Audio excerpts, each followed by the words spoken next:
I tried streaming last night on Twitch, but my internet was so shit that it was just like, no. Alrighty. Well, I think we're right to go. So, alright. Welcome everyone. I'm Matt the Mayor Tyrrell, and this will be the Border Wars 2022 list review show.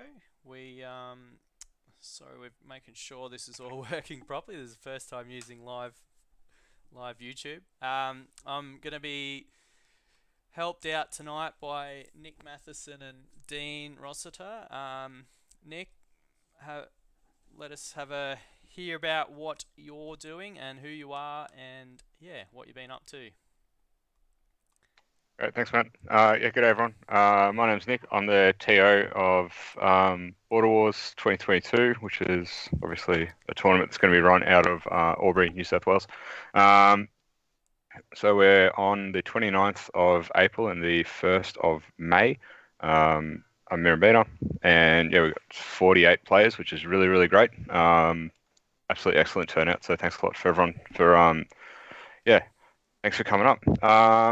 Just when we get through the list, you'll see everyone will have a letter next to their name, and that'll denote like a kind of tier list that you're in. So this is done by Scott White, who very kindly gave up some of his time to help us out. So you've got a rough ranking of your list only. The lists were sent to him blind, so he doesn't know who had which list. And then next to that, you're going to have a number, and that is your overall player rank. And this is done by the great Michael Clark, who has courteously put a list together of everybody's ranking since 2014, I believe, 2014, 2016. Anyway, a significant amount of time. So everyone's average ranking over that time. So you'll see everyone has a ranking from 0-1 all the way down to 526. So if you've attended a 2-day event before, then you'll have that, and you can see where you stack up against the other players in the tournament, and also maybe when it comes up to the draw, you'll be able to see who you're up against, and you'll be able to see maybe the relative strength of their list, and then maybe make plans according to that and help your mates out. But other than that, it should be a great time, and thanks a lot for being with us. Over to you. Oh, thanks, Nick. And Dean, do you want to have a little chat about yourself, mate? Yeah, hey everyone. I'm probably going to be the resident noob of the panel. I usually play Soulblight Gravelords, but I also have Caradron Overlords, Fire Slayers, Cruel Boys, and I think I have enough Stormcast to make a list. So hopefully I've got something interesting to add about that too. Although having looked through the list, I don't think there are any Cruel Boys or any KO in there. But there's a few Soulblight, so good for them. Awesome. Well, that gets us through the introductions. So we'll go... Oh, let's just get straight onto it, and we'll go into the list review. We're going to start with Chaos first. So let's we'll get that going. And our first cab off the rank is the one and only Pat Nevin from Measured Gaming. So his list score that has been given by... Who was it again, Nick? Who gave the list scores? Scott White. Yep, so Scott White, he's given Pat's a C out of A, B, C, D.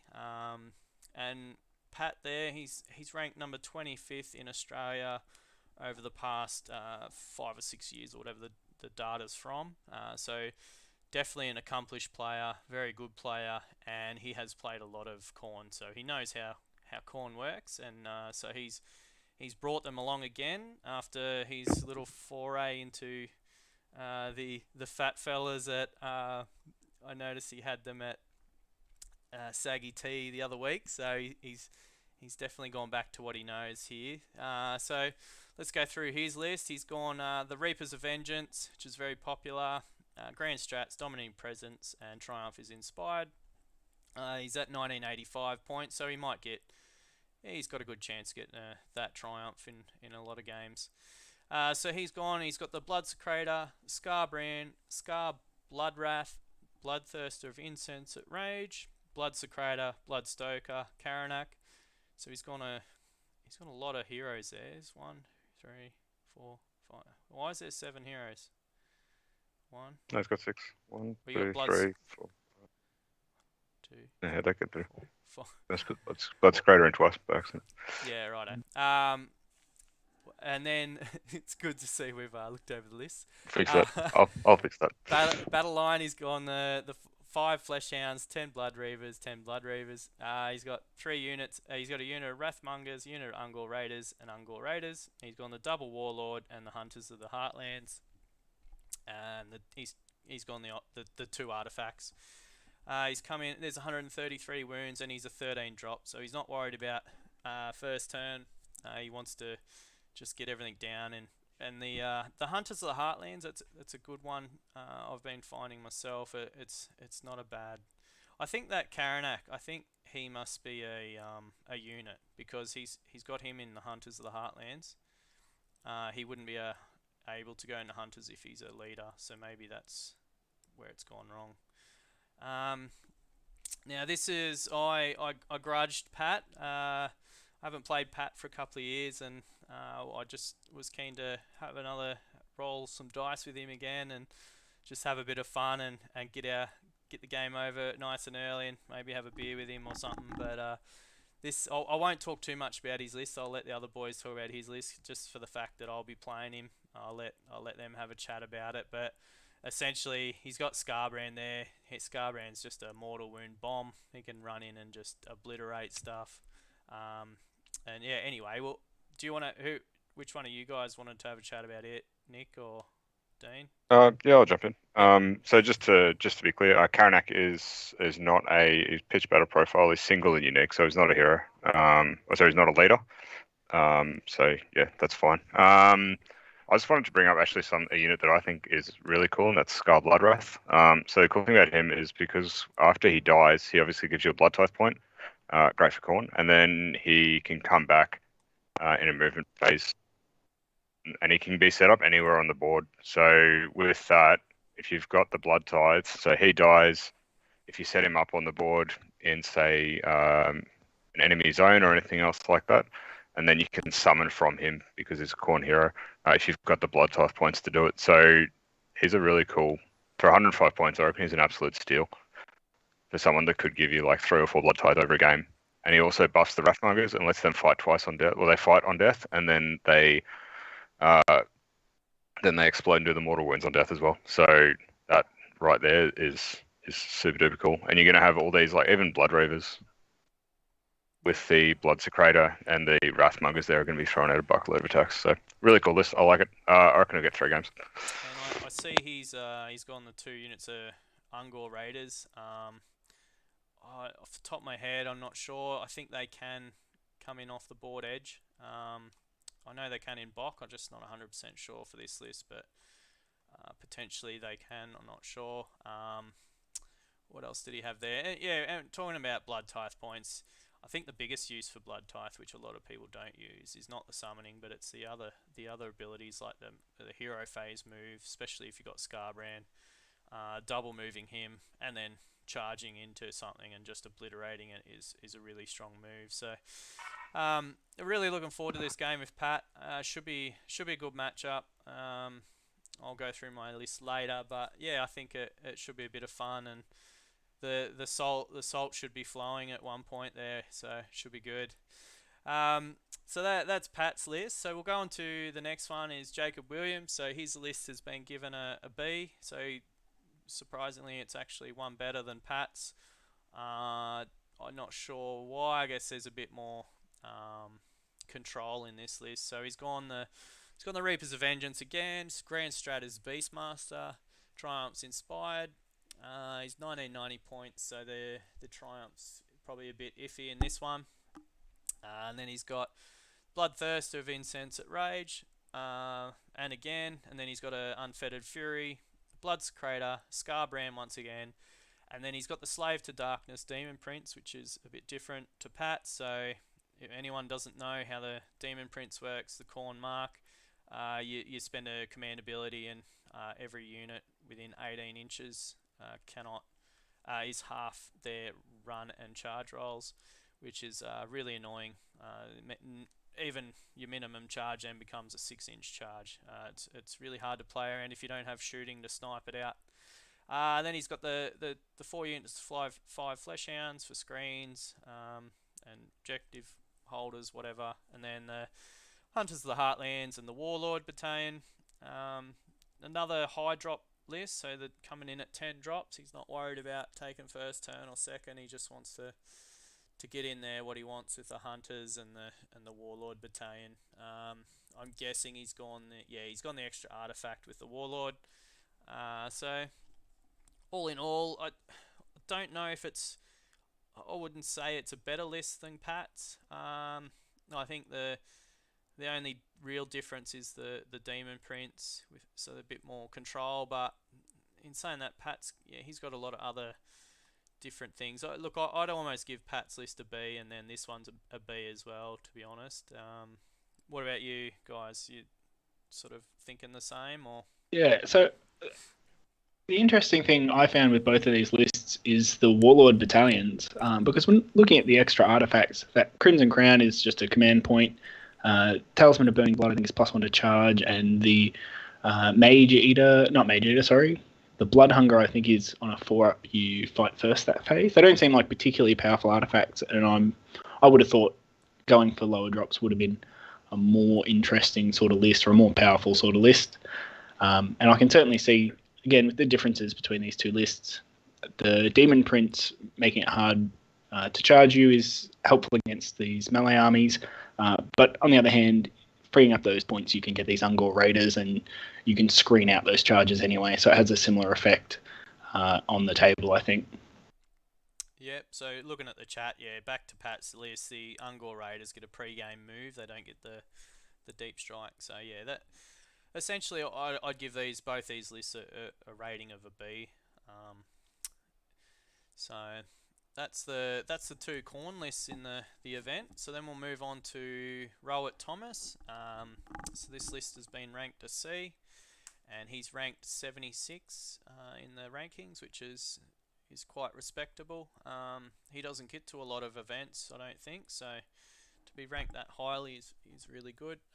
He's bringing along the Skaven Tide. He's gone Prize Sorcery, and Triumph is Inspired. He's gone the Warlock Bombardier,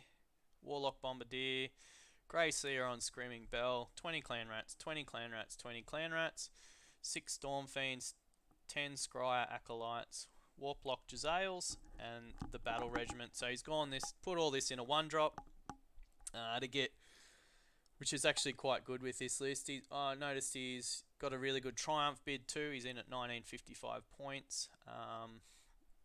So look, there's a lot of shooting in this list. So I can imagine he potentially just gives away first turn and then tries for the strong double. These Storm Fiends can just pop up anywhere on the board, I'm pretty sure. They don't have do they? Oh, I can't with the Norhole, they can teleport around with the Norhole. Yeah. So they got that. The Sky Acolytes, they always do a heap of damage with their shooting, and then he's just got a bit of board control with the 60 Clan Rats. Screaming Bell, it does what it does, and then just the 2 Bombardiers. So quick look at the list. I think it looks like it's got the screens with a good amount of shooting to back them up. The Jezzails there to hit from range.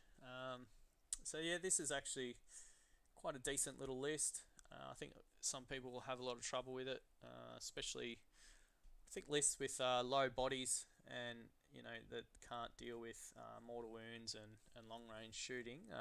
They're probably going to have a lot of trouble with this list. So personally, I would give this list definitely a B rather than a C. I think it has a lot. It can do a lot, and it's got 141 wounds for people to chew through as well. So definitely not a pushover, but it'll be interesting. What do you guys see? Anything I'm missing? When I'm looking at it, I think the 1-drop is going to be really, really helpful for this list because the kind of matchups I reckon this will struggle against are ones that can take out those Jezzails or do a lot of damage to the Storm Fiends in turn 1, because there's a lot of eggs in that basket, essentially. I think the rest of the list there's a lot of filler in there supporting those Storm Fiends and Jezzails. Yep, cool. Alright, well, let's go on to the next list, and that's Kieran Coates. He's another rank C for his list. He's unranked in the rankings, so I'm guessing he's either hasn't played many or he hasn't played for a while, one of the two. He's going skate. Yeah, he's just come into AOS, so. Oh, right, eh? Well, there you go. So, probably one of his first events, so that'll be exciting for him. He's gone Prize Sorcery, Triumph, Bloodthirsty. He's coming at 1990 points, so yeah, Triumph's probably not always going to happen, and he's a 2-drop. So he's gone the Claw Lord, Plague Priest, Thankful on Bone Ripper, Vermin Lord Deceiver, Arch Warlock, 20 Clan Rats, 30 Storm Vermin, Rattling Gun, Warp Lightning Vortex, and the Double Battle Regiment. So interesting to see the Warp Lightning Vortex making a comeback. Haven't seen this for a while. It can really mess with some armies if you can get up there in a shit spot for him. He's gone the Flaming Weapon on the Vermin Lord Deceiver. Try and get some damage out of him. But yeah, it's not a bad list. That 30 Storm Vermin, that's gonna be hard for some people to chew through and deal with. They can do quite a bit of damage. Yeah, what do you guys think about this list? I like Thankwell. I reckon he's great. Memes aside, he's a really strong shooting attack, especially for the Unleash Hell.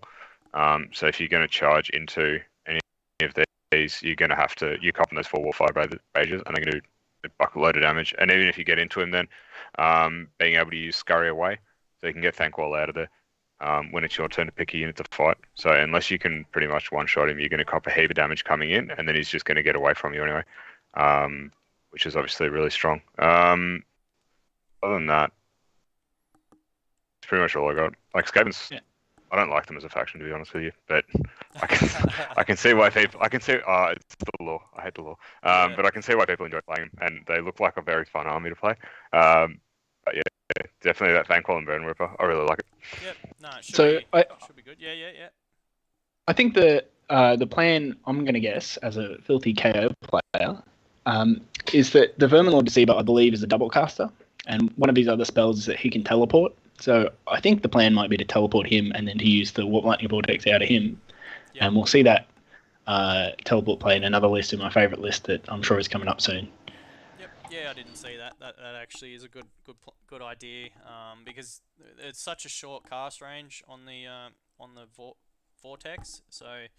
And you don't want to cast it near your own army because it can do a lot of damage to yourself. So yeah, it'll be interesting to see how he goes. His list, I think a C is pretty good for it. And it'll be interesting to see how he goes. Being a new player, I'd like to see him go maybe 2-3 at the event with a list like this. It's not going to be easy for him, but yeah, he should have a good time. So. On to the next ones. We've got another Skaven Tide, Carlos Greblow, who his list has been ranked a C as well. He's unranked as well, so he must be another new player, is he, Nick?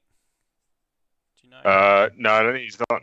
He's not really new. He's just I don't think he's played many 2-day events. He plays down in Melbourne a lot. Yeah, right. Okay, so he's gone with Prize Sorcery as his Grand Strat, Bloodthirsty as his Triumph. So he's at 1990 points, so once again, Triumph will be hit and miss. He's a 2-drop as well. So he's gone Thankwell on Bone Ripper, Vermin Lord Deceiver, Plague Priest, Warlock Bombardier, Storm Vermin. He's gone the 6 Storm Fiends again. And then he's got the Soul Scream Bridge and the Battle Regiment. So he's a 2-drop. Obviously, Soul Scream Bridge, it's pretty obvious what he's going to do here. Get the Storm Fiends probably up the board, get them in the opponent's face and just do a shitload of damage, I guess. I guess he might want to put Thankwell or something up the board too, but essentially that bridge is in there to get stuff up into combat as soon as possible. You can do it twice with the Norholes and and the Soul Screen Bridge, so you can get 2 units up fast. Yeah. Well, this list is actually my favourite because I think the whole thing is built around all these teleports. Obviously, it's got Skitter Leap on Thankwall, and the Vermin Lord that has the command trait for reroll to cast can cast that Soul Screen Bridge, but he can also cast his Skitter Leap, which can teleport him, and I think he can end up 6 inches away. So this is my favourite list just because of the combination of different teleporting effects. I think it's a really weird sort of out there combination of things that I haven't seen before, and it fits that Eshin sneaky, appear in your face kind of theme. Yep. Yep. Right. Well, I think. What do you reckon, guys? Another 2 out of 3, 2, 3. I reckon Carlos is pretty good. I reckon he'll go 3. Yep. Alright. Alrighty. So on to the next one. So this is the first of the Zinch list. We only got 2 by the looks of it. Tim Close. This has been ranked an A, so top of the meta. Tim's ranked at 124. He's gone Zinch, the host Arcanum. He's from the Mortal Realm Akshi. Grand strategy is Surprise Sorcery, and his Triumph is the +1 to wound Triumph, which at 1990 again probably won't get it more often than not. He's gone with the Change Caster, Herald of Zinch, Kairos Fateweaver, Lord of Change, Magister on Disc of Zinch, the Blue Scribes, Ogroid Thermitage, 10 Acolytes, 10 Pink Horrors, Umbral Spell Portal, and then he's gone the Battle Regiment and the Command Entourage, so coming in at 4-drop. How do we see the 4-drop, guys? I think that's sort of it's a hit and miss, I reckon. It's sort of in the middle, isn't it? Yeah, I think if you can't get 1 or 2, like, I don't know, I feel like you almost want to go, unless you can get that 1 or 2 drop where you can guarantee it. If you're sitting at 4, it's like a funny thing because you'll be drawn with everyone who's taken Battle Regiment and Warlord. Yeah. Or Battle Regiment and Hunters. But then, yeah, I don't know. So I think 4 is fine. Over 4, once you get to 5, you might as well go like a double Warlord or a Warlord and a Hunters if you can. Essentially, he could have went the double Warlord in this one with the 6 heroes, I guess, and got the extra artifact. But whether or not he needs the extra artifact, I don't know. He's only he's gone the Amulet of Destiny on the Lord of Change, which is neither here nor there at the moment with a 6-up ward save, so I guess he probably didn't need the extra artifact anyway. Who knows? But yeah, look, Zinch is still in a good spot.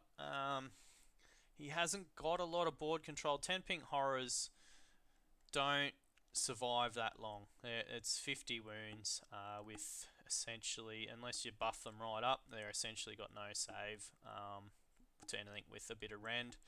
So not terribly hard to get through them, but I think he might have some summons here and some other things. So yeah, look, it's not a bad list. Zinch is always good. I don't know Tim personally, so I couldn't tell you how great of a player he is, but I'm guessing he's not too bad, so he'll know how the list works and he'll probably know more about it than I do. But yeah, look, I don't know if it is an A tier, but I think it's definitely up there. What's your guys' thoughts? So with Host Arcanum, he gets the free Screamers, which is pretty handy. So if you add in an extra unit of Screamers onto that, because he'll get that for free at the start of the game. Yep. Okay. So at the start of his hero phase. So that's not too bad. He also gets a pre-game move, which is pretty handy. So he can move something forward and then get maybe a better Umbral Spell Portal. So then Kairos gets a better Gift of Change onto a target that you might not anticipate them getting hit in your first turn. So yeah, the automatic Unbind is pretty handy. So if he goes into another magic army, like Lumineth or Soulblight or something like that, he's getting way more cast, and he's also able to shut down those key spells if he needs to, which is pretty handy. So cool bit of tech there. Tim, I haven't played against him, but I've seen him play his Iron Jaws, and he did very well with them. So I'd say 3 or 4 probably. Yep. Yeah. Look, it's without knowing the guy, I think it's a list that can go 4-1 with the right matchups. Not sure it's a 5-0 list. As you say, it depends on who he comes into. Like, Kairos is annoying, especially, if you come into him with a Nagash or something in your first spell, you roll a 1 and a 5 or something, and he just changes it to double ones. It's really annoying. So, the dice are definitely going to help in there. So, yeah, look, I think a strong 4-1 finish from Tim with that list. Yep. So our next Zinch list, it's very, very similar. James Anderson, he's a local guy. He's rank B.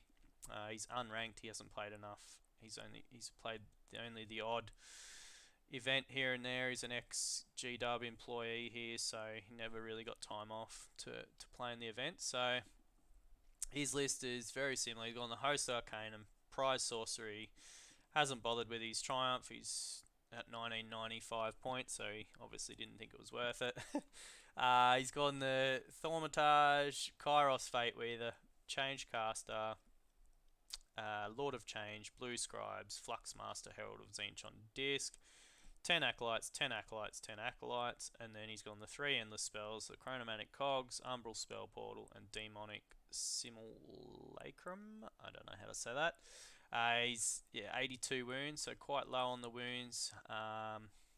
It's a very similar list with a couple of small differences. So I think James's list, probably a B tier, probably B minus. Just again, hasn't got a lot of board control without summoning if he can, but it has a lot of tricks and stuff, and might catch some players out, but yeah, I think it'll suffer to shooting and a few other things. It's very similar to Tim's list, as in what it can do and what it does. So there's probably no point running through it too much. So yeah, I reckon James would probably be happy with a 2-3 at this event. With looking at some of these other lists, what do you guys think? Yeah, so I got to admit, Zinch is a bit of a mystery to me. I've played it several times, and it always thrashes me, and I never really know why.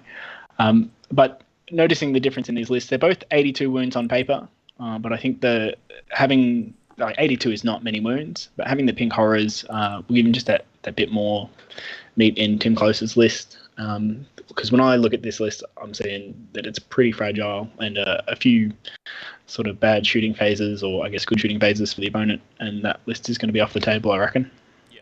Yeah, essentially like Tim's list, you got to add the 40 wounds to it for the extra 40 horrors, so he's really at 122, isn't he, compared to the 82 here. Yeah. Alright, so that'll end the Zinch list, so we'll go on to Matt Kent. This list has been ranked an A tier, and he is ranked 75th in the last. So those that are just joining us, the rankings, so the letters are Scott Wyatt went through and did a ranking for us and all what he thought of the list. We've got someone outside to do that, and then the numbers, or the unranked, the numbers are an average of people's where they stand currently in the Australian, I guess, Masters rankings over the last 5 or 6 years. Michael Clark's collated all the data, and this is sort of given people a number out of 530 odd players or whatever it is, your ranking in that over the last 6 years if you're still playing the game. So that's just something a little extra we've added, and Michael's done a great job of that for the community, for people to be able to look, and because we've already got the current Masters level each year, and we all know where we're all ranked on that. So this is just something to give you an idea of, especially if players haven't played much, you'll still see where they're ranked and give you a better idea of sort of how good a player they are. So Matt Kent, he's coming with Maggot, Kin and Nurgle. He's taken the Drowned Men, Hold the Line, Triumph's Bloodthirsty. He's gone Lord of Afflictions, Be'lakor, 4 plus Puscoils, 4 Puscoils, 2, 2, and 1. He's gone the Battle Regiment, so he's a 1-drop. Look, I've been playing Nurgle quite a bit recently, and the Blight Lords are such a pain to deal with. They're so strong. They're hard to kill. Lord of Afflictions with his overpowering stench and the split horn helm. Not being able to use command points if you're wholly within 7 of him is really good. Be'lakor, we all know what Be'lakor does for 1 turn.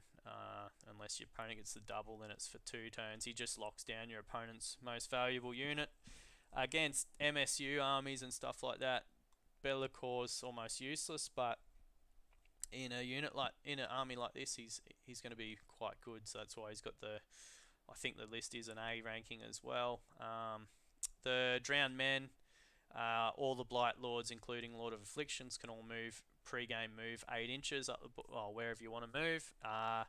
And during setup, Lord of Afflictions can set up off the table with 2 other units of Blight Lords. So the board control with this list, it doesn't look like a lot of bodies, but they're on big bases, and with the deep strikes and the pre-game move, they just swarm the board really fast. Playing Nurgle, after a couple of turns, you start getting summoning points anyway, so you can bring on extra shit. But this list, this is a pretty good list. It's got a lot of mortal wound output. All these Blight Lords on the charge do mortal wounds. And then you've got the disease mechanic and everything else. So essentially, look, I think this is a pretty strong list. It's not gonna be easy for most players to deal with, actually.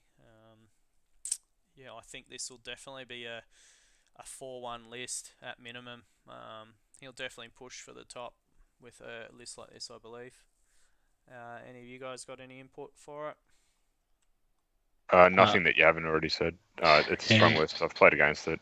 Not this exact one, but a friend of mine ran a very similar list without Be'lakor and just trying to get through the Blight Lords. And they're so fast, they come out of nowhere. It's really strong.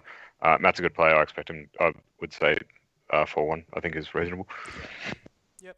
All good. All right. Well, good luck, Matt. We'll go on to the next lot. So we've got the next Maggotkin and Nurgle list is Lenny Bell. This has been given a D grade, but it's actually not as bad as it at first seems, this list. It's actually quite good. So he's gone the Befouling Host. He's from the Mortal Realm Gur. Hold the line battleground strategy, which is not going to be easy for someone to try and stop. And then he's got the Triumph Bloodthirsty, which Triumph's pointless. He's got 2,000 points, so you may as well not talk about that. He's got the Great Unclean One, Horticulous Slimix, 20 Plague Bearers, then a bunch of Beasts of Nurgle. Not even going to talk about, I won't read them all out. 2 units of 3 Nurglings, and the double Battle Regiment for a 2-drop. Now this list essentially works similar to the previous one, with all these Beasts of Nurgle do a bunch of mortal wounds when they charge. If they're stuck in combat, they can retreat and charge. When they retreat, they do mortal wounds. Not mortal wounds, they do disease points when they retreat, but then they do mortal wounds when they charge back in. 20 Plague Bearers. He's got the Fleshy Abundance, so he'll cast that on them, so they'll go from being 40 wounds to 60 wounds. And then the Great Unclean One, he's not easy to kill. He's got the Nurgling Infestation, so he'll be a neg 1 to hit. I'm pretty sure that's what that one is. And the artifact, the Wither Stave, that gives the disease rolls on a 3 plus 1 to the disease rolls. The Nurglings are great for deep striking and getting the summoning points up, which I think he's going for a bit of a summoning sort of list here, because he's gone Horticulous Slimix for the extra free tree at the start of the game, and Befouling Host, I think that just gives the Beast and Nurgle battle on. I don't think that gives you the extra tree. I can't remember, but Sure. Essentially, this isn't a terrible list. It's definitely not a D grade list. I'd give this a B minus. It's actually way better than it looks, and a lot of people will struggle to chew through the wounds of the Plague Bearers, and even that Great Unclean One, he actually hits quite hard. He's got the Plague Flail and Massive Bile Sword, so he's the aggro one. He'll do a lot of damage in combat, and he's hard to kill. The only thing is he's a 4-inch move, so he's really slow. But yeah, essentially, being 2-drop, he can give his opponent there's a lot of 2-drops around, so he'll have a roll off for whether he gets first or not, and Yeah, I think the disease points and everything else will add up with this because the Beast of Nurgle got a lot of attacks. So yeah, it's not a terrible list. I think he'll go. I think he'll go 3-2 with a list like this. Did you find it, Nico? Yeah, I play against Lenny a fair bit. He's a decent player as well. I reckon he'll go 3 with this. With the beasts, one of the cool things they can do is when they retreat, they can actually retreat over. Yep. As if they could fly, the same way the Blood Knights can. So if you've got a screen out, like having a screening like a mage or a squishy shooting unit or something like that, by pushing your units far up the board like you normally would, you can't really do it. You have to basically bring your screens in really close, which stops you from your board control, if that's the kind of army that you're looking for. And additionally, he's just messaged me that he does get the extra tree with the general, and he said he wants to go 4-1, asshole. He wants So, yeah, to go for that's from him. Yeah, he said he's going 4-1, but no, Yep. I reckon three wins. Yeah, I reckon it's a good list. Yep. No, I agree.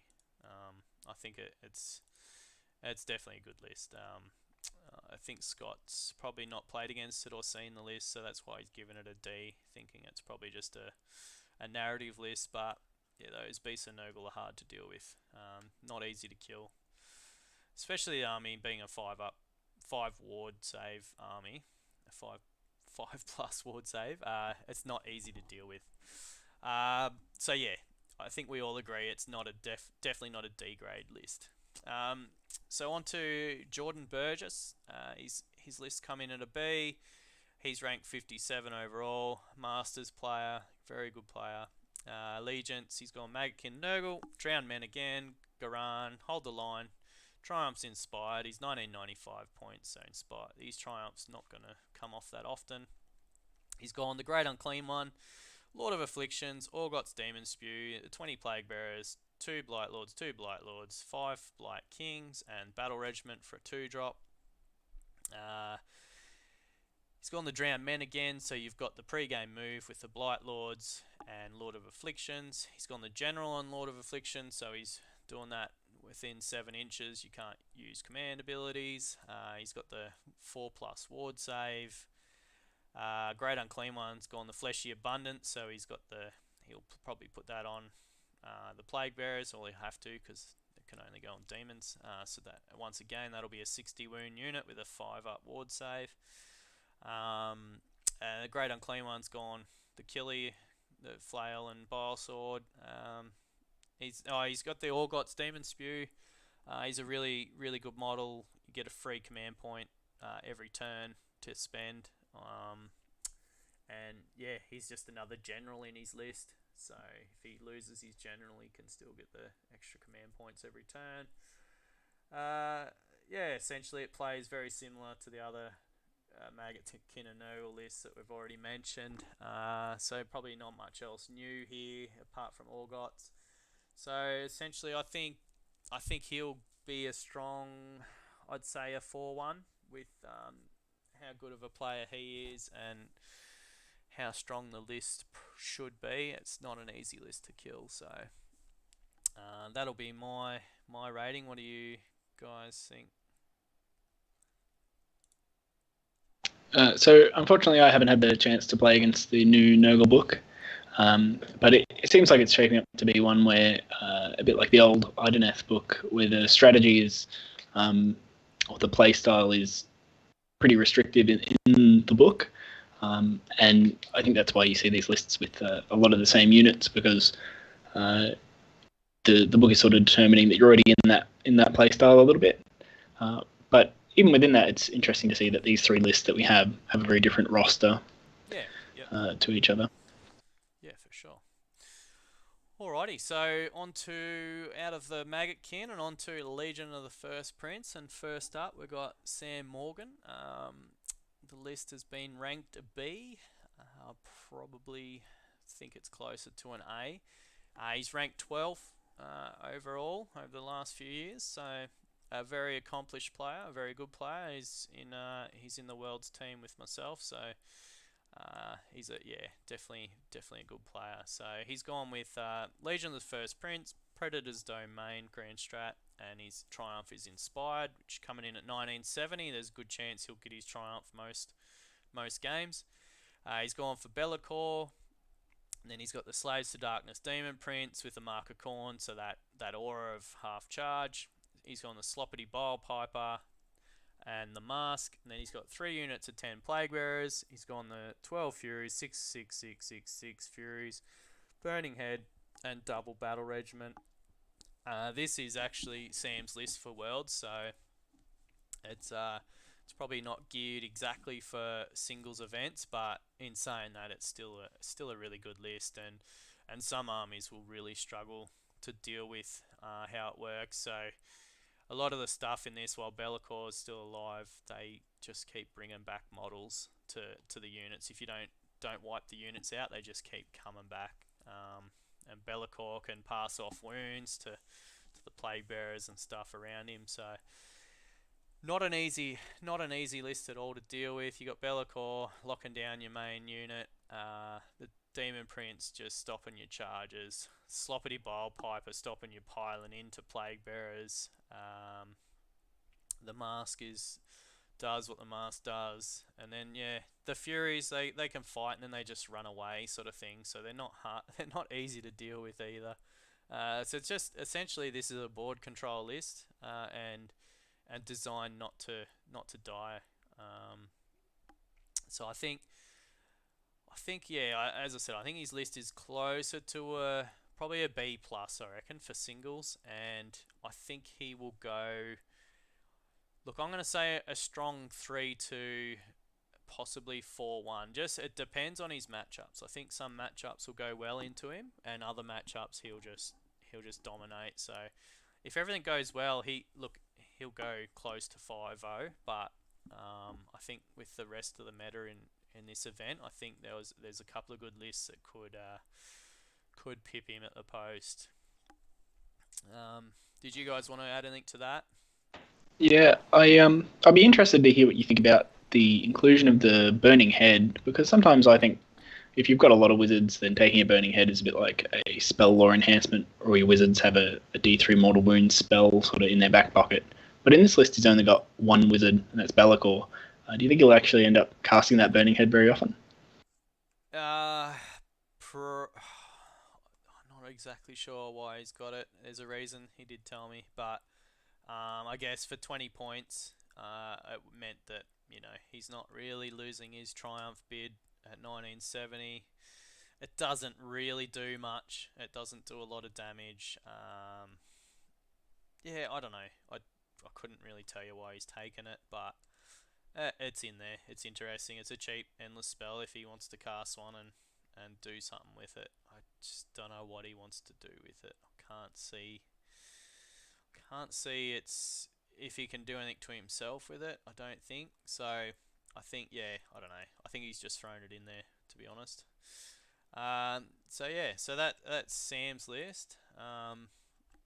We'll go on to Jared Cootes. So his list has been ranked a B. He's ranked 510 out of 530 odd current players. So he's in the rankings. Old Cootesy. He's gone another Legion, the First Prince. And he's taken Be'lakor. He's gone the Khorne, Demon Prince. He's gone double Sloppity. He's gone the Contorted Epitome with a 4-fold blade. So if anyone knows what that is, it's in combat every 5+ is D3 mortal wounds, I think it is. And the Contorted Epitome has like 7 attacks or something like that with its sword. And then it's got enough. And then he's gone the Flaming Weapon as well to give it a bit more damage. And then he's gone the 2 units of Plague Bearers, a unit of Demonettes, and then he's gone the Seekers, Furies, Seekers, and he's gone the Double Battle Regiment. So he's gone a bit different to Sam Morgan, who Sam took the net list off Coach's YouTube channel. But Jared's he's gone slightly different, and the Sloppity Bile Pipe will still work with Plague Bearers, And look, it essentially this list does the same thing that Sam's does, except it's different. A couple of different units, to be fair. Yeah, I don't think it's too much different. So I think this is now that the horrors got the +1 victory point when you kill them. I think the plague bearers are kind of like the better battle line for slaves to darkness. yeah, and cheaper. Yeah, I was gonna say. Yeah, and can I actually say thank you for calling it the epitome and not the epitome? I don't know when people give me that when to say that, it just rolls me right up. But yeah, other than that, it's a good list. They're both good lists. Similar enough but different. The epitome hits hard, and it's also got a thing where it can make a unit fight after it, so you can pile it into a really hitty unit and then fight with everything else, and that big hard unit can't fight until the epitome is fought. So yeah, really good little control piece that can do that, and it can do that every turn. Yeah. So it's it's pretty strong. Yep. And I think I think a strong 3-2 finish there.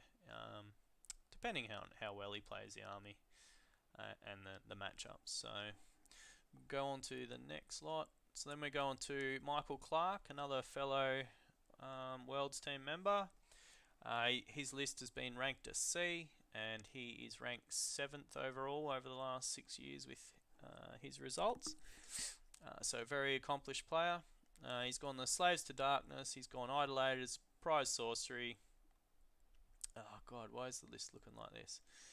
He's gone Idolator, Lord on Chaos Chariot, Archeon the Everchosen, Chaos Sorcerer Lord, Chaos Lord, and then the War Shrine with the Blood Secretor, Splintered Fang, Iron Golems, Untamed Beasts, Hunters of the Heartland, Battle Regiment, Command Entourage, and he took the extra spell for the additional enhancement. Again, I think this is the exact list he's taken to Worlds. So essentially the list just works around buffing the shit out of Archeon so he doesn't die. Being Zenchi rerolls ones to save, and he'll be on a 2-up save, ignoring a point of Ren most of the time. Blood Secretor gives the Splintered Fang and stuff an extra attack. Chaos Lord can make stuff pile in and attack twice. War Shrine gives the buffs, and it also gives a 6-up ward. Then you've got the Chaos Sorcerer Lord, gives the +1 save, and it can give rerolls to hit and wound. He's got the Spell Mask of Darkness on the Sorcerer Lord to teleport a unit.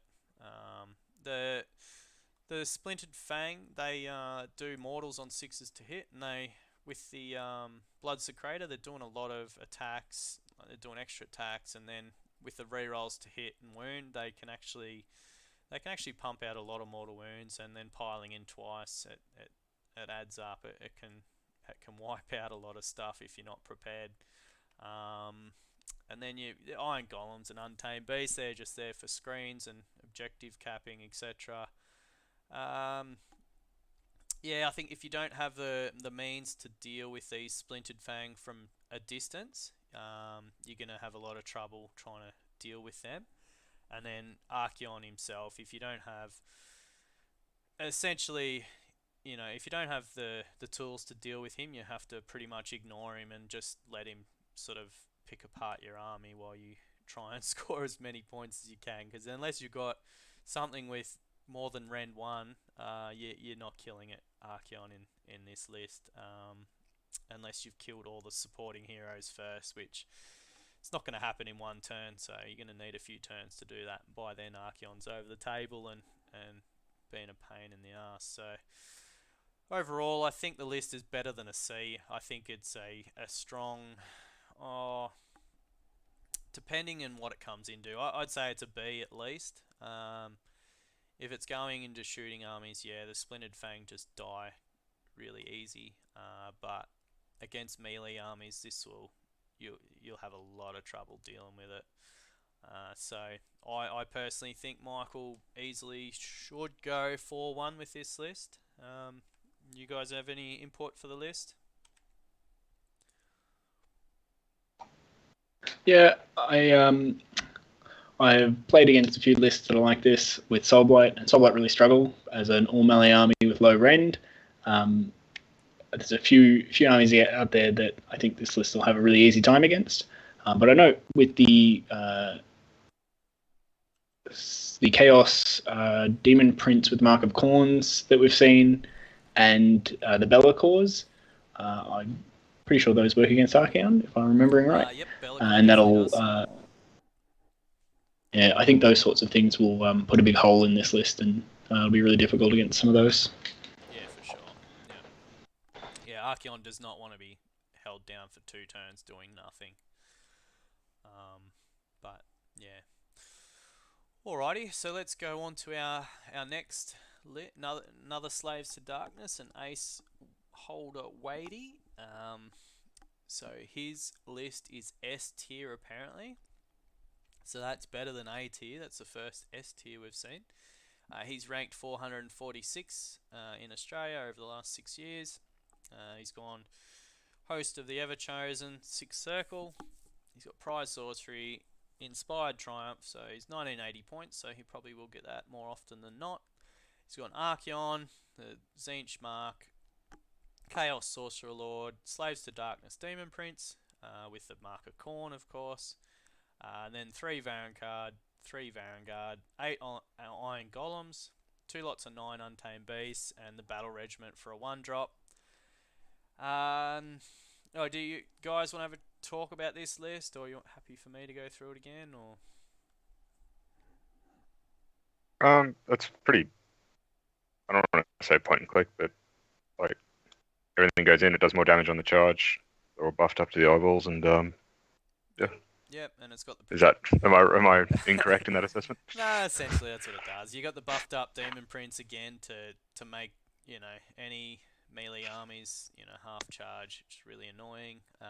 The 2 units of Vanguard, they're only units of 3, but they can still hit quite hard. Iron Golems are hard to kill. Yeah, essentially it all works around Archaon. I guess it's a similar list to Michael's, as in he's got the three threats. This list has the 3 threats too, but I guess this list, the Vanguard are a lot tankier than the Splintered Fang, but the Splintered Fang will do, I think in their buff they'll do far more damage. So it's look, I wouldn't say this is an S tier list and Michael's is a C tier. I think they're very similar lists. So I'd give this list probably, I'd say an A, probably an A minus. I wouldn't say it's an S tier though. But yeah, it's still a good list, and I think Ace will do pretty well with it. With his rankings, I'd say a strong 3-2 finish. What do you guys think? Same sort of thoughts? I played him at Vic GT last year against his Idoneth, and he won that, and then that put him into Dave Kerr for round 2, so it sucks to be him. But yeah, no, Ace, I reckon Ace got a good shot at getting 3 wins. Yep. 3 wins over the weekend. And do these Untamed Beasts, if I remember right, they get a pre-game move? They do, I'm pretty sure. Right. Because I find one of the ways you get around Archaon is by sort of running him around the board and using a bit of a board control strategy, and having 2 of those units just to capture that bit of board space at the start, I think will help a lot. Yeah, for sure. All right, so let's go on to our next Chaos list, and we've got Slaanesh. So this is Aiden Milne. His list has been ranked a C, and he's ranked 478th. So he's gone the Lured Haze, Invader's Host. He's got Prize Sorcery, Inspired Triumph, and he's got a really good Triumph bid at 1960, so he'll probably get this nearly every game. His leaders are Glutos, Orskolian, Lord of Gluttony, Sinessa, the Voice of Slaanesh, and Sigvald, Prince of Slaanesh. He's gone the Blissbarb Archers ×3, and then he's gone the Seekers, the Slick Blade Seekers, and the Blissbarb Seekers, and then the Battle Regiment. So he's gone the 1-drop as well. Look, I hope this list does well, because Slaanesh has been struggling quite a lot recently. Sigvald can be a real pain if you've got ward saves and stuff. If you don't hit him first and kill him, you're in a bit of trouble. But I think the archers will definitely be good for the list. Yeah, I don't know. I personally, I think, yeah, as I said, I think Slanesh is not in a great spot. So, I don't know. I think a C grade for the list is probably pretty right. What do you guys think? I'm a bit surprised that he hasn't taken a generic hero, because there's no command trait or artifact. I haven't seen the Slanesh command traits or artifacts. Maybe they're not worth taking.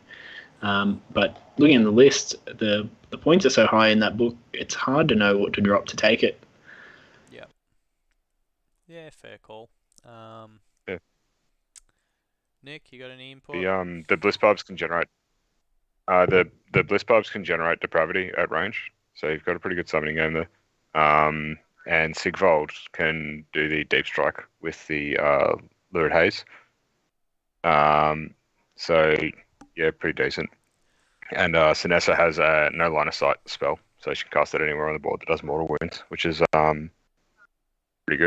And Lenny's just told me that the trait and artifact are trash in lurid haze, so he didn't bother taking them. There you go. Right. And the only problem with I guess the bliss barbs and trying to get your depravity is then you gotta split your shooting up a bit, which is not always a good thing when you probably want to be wiping units anyway. But yeah, look, I hope he does well at the event, but I think a list like this is probably a 2-3 list at best. I don't know. What do you guys think?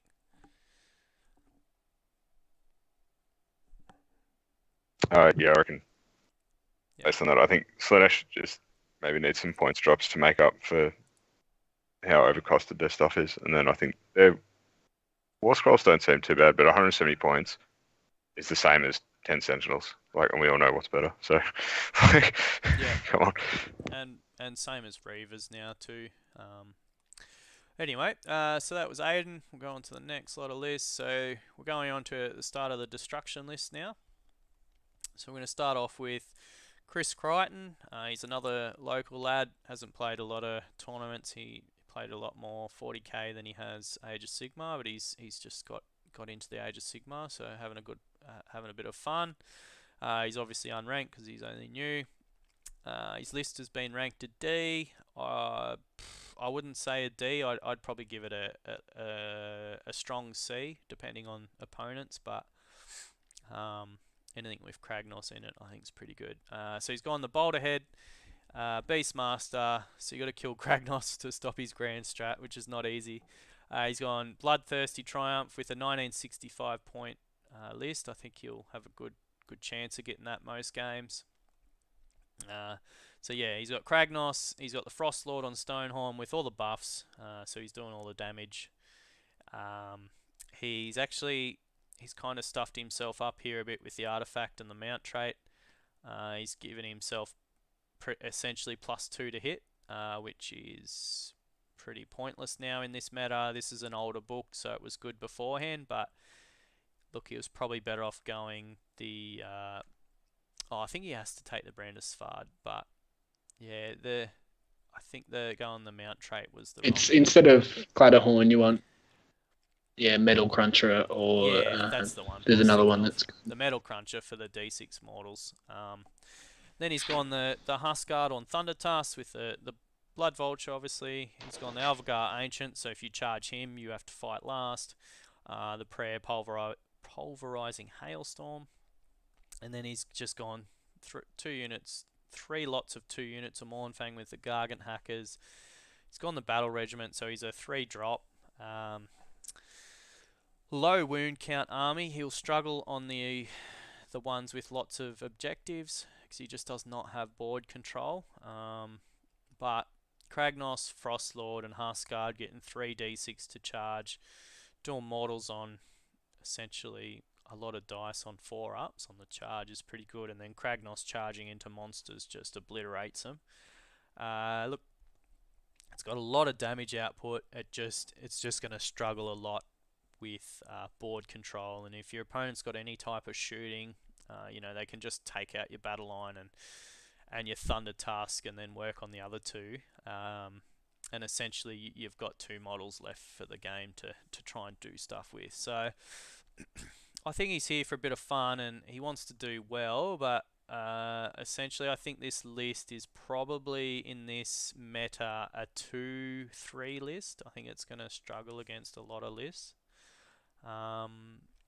Any input there from you guys for that? Yeah, I think so. This list is my sort of runner-up for favourite list. I really appreciate the combination of the 3d6 charges with all the impact hits that ogres can do. But I think the optimized version of this I've seen a bit is probably the Gargant one, where you're running 2 of the Gate Crashers and the Kragnos at the same time. Because, like you're saying, it's 3 models, and if you're going to do 3 models in an army, you may as well do the 2 Giants and Kragnos. Because I'm not sure these Mournfang are going to make up for the points they're worth. So I do think it'll be, like you say, 2-3, but I just appreciate those big charges. He's going to be rolling 3d6 and feeling good about it all the time. Yep. Yeah, for sure. All right, well, we'll go on to the next list. It's Bevan Bond. He's been given an A grade list. He's ranked 135th. He's gone the Ogre Mawtrides again. He's gone the Boulder Head again. Grand Strategy Beastmaster as well. So he's gone all the big guys. So he's gone Kragnos, and then he's gone the Huskard on Thunder Tusk, who's the general, and then he's just gone for 3 units of Thunder Tusk Beast Riders for the battle line and a Frost Saber with the Great Moorpot. He hasn't listed his Triumph, but I'm sure he will have one, and at 1965 he will have a good chance of getting that for most games. Probably going to take the reroll charge Triumph, because that's the bloodthirsty one. I think it's probably the way to go, but essentially this list is looking for the big charges, and it has actually, with the Thunder Tusk, it's got quite a bit of shooting, but with the meta now being units of 10 or less, the Thunder Tusks, just their shooting's nowhere near as good as it used to be. Having to rely on 6s for the mortal wounds, they're very hit and miss. So essentially, same as Chris's list, he's wanting to get the charges off, do the mortals on the charge with a bit of shooting mortals, and then Kragnos just runs around being a dick. He's hard to kill. I wouldn't say this is an A tier list, not in the meta. I think it's a B, definitely a B. Any other input? I think it's pretty well straightforward. I think this list will be a 2-3 as well. Yeah, I think similar to the last one, I'm really happy about seeing the 3d6 charge with the impact hits. But if I was coming up against this list, I wouldn't be too afraid of Beast Riders. Kragnos is a big threat, but if you can walk him around the board a bit and waste his time, then I don't think you'll have too much trouble. Yeah, essentially the Beast Riders don't do anything in combat. They're just charging and doing mortal wounds. Alrighty, so on to our next destruction. So we're on to Ironjaws now. It must be the only Ironjaws player. So we've got Danny Neal, another local. He's been given the A tier. Ooh, look out. He's unranked, obviously, because he hasn't played a lot. Allegiance Ironjaws. He's gone Iron Suns, Beastmaster, Bloodthirsty. He's at 1955, so very good Triumph bid there. He's gone the War Chanter, the double War Chanter, one with Get 'em Beat, one with Killer Beat. Mega Boss on Maw Crusher, Mega Boss on Maw Crusher. Ard Boys, 6 Graw Grunters, 3 Gore Grunters, Warlord Battle Regiment. He's got the extra artifact, and he's a 5-drop with 123 wounds. Now this list is going to be quite difficult for a lot of people, I think, to deal with. Those mega bosses just move so fast, and he's got the Arcane Tome with the great big hand of Gork. So that's the teleport one. He can teleport stuff and then charge in the hero phase, etc., etc. Mega bosses are definitely not easy to kill, and then the more they kill shit, the better they get. The Gorg runners, he can buff them up and throw them forward first if he wants. So he's got a couple of different.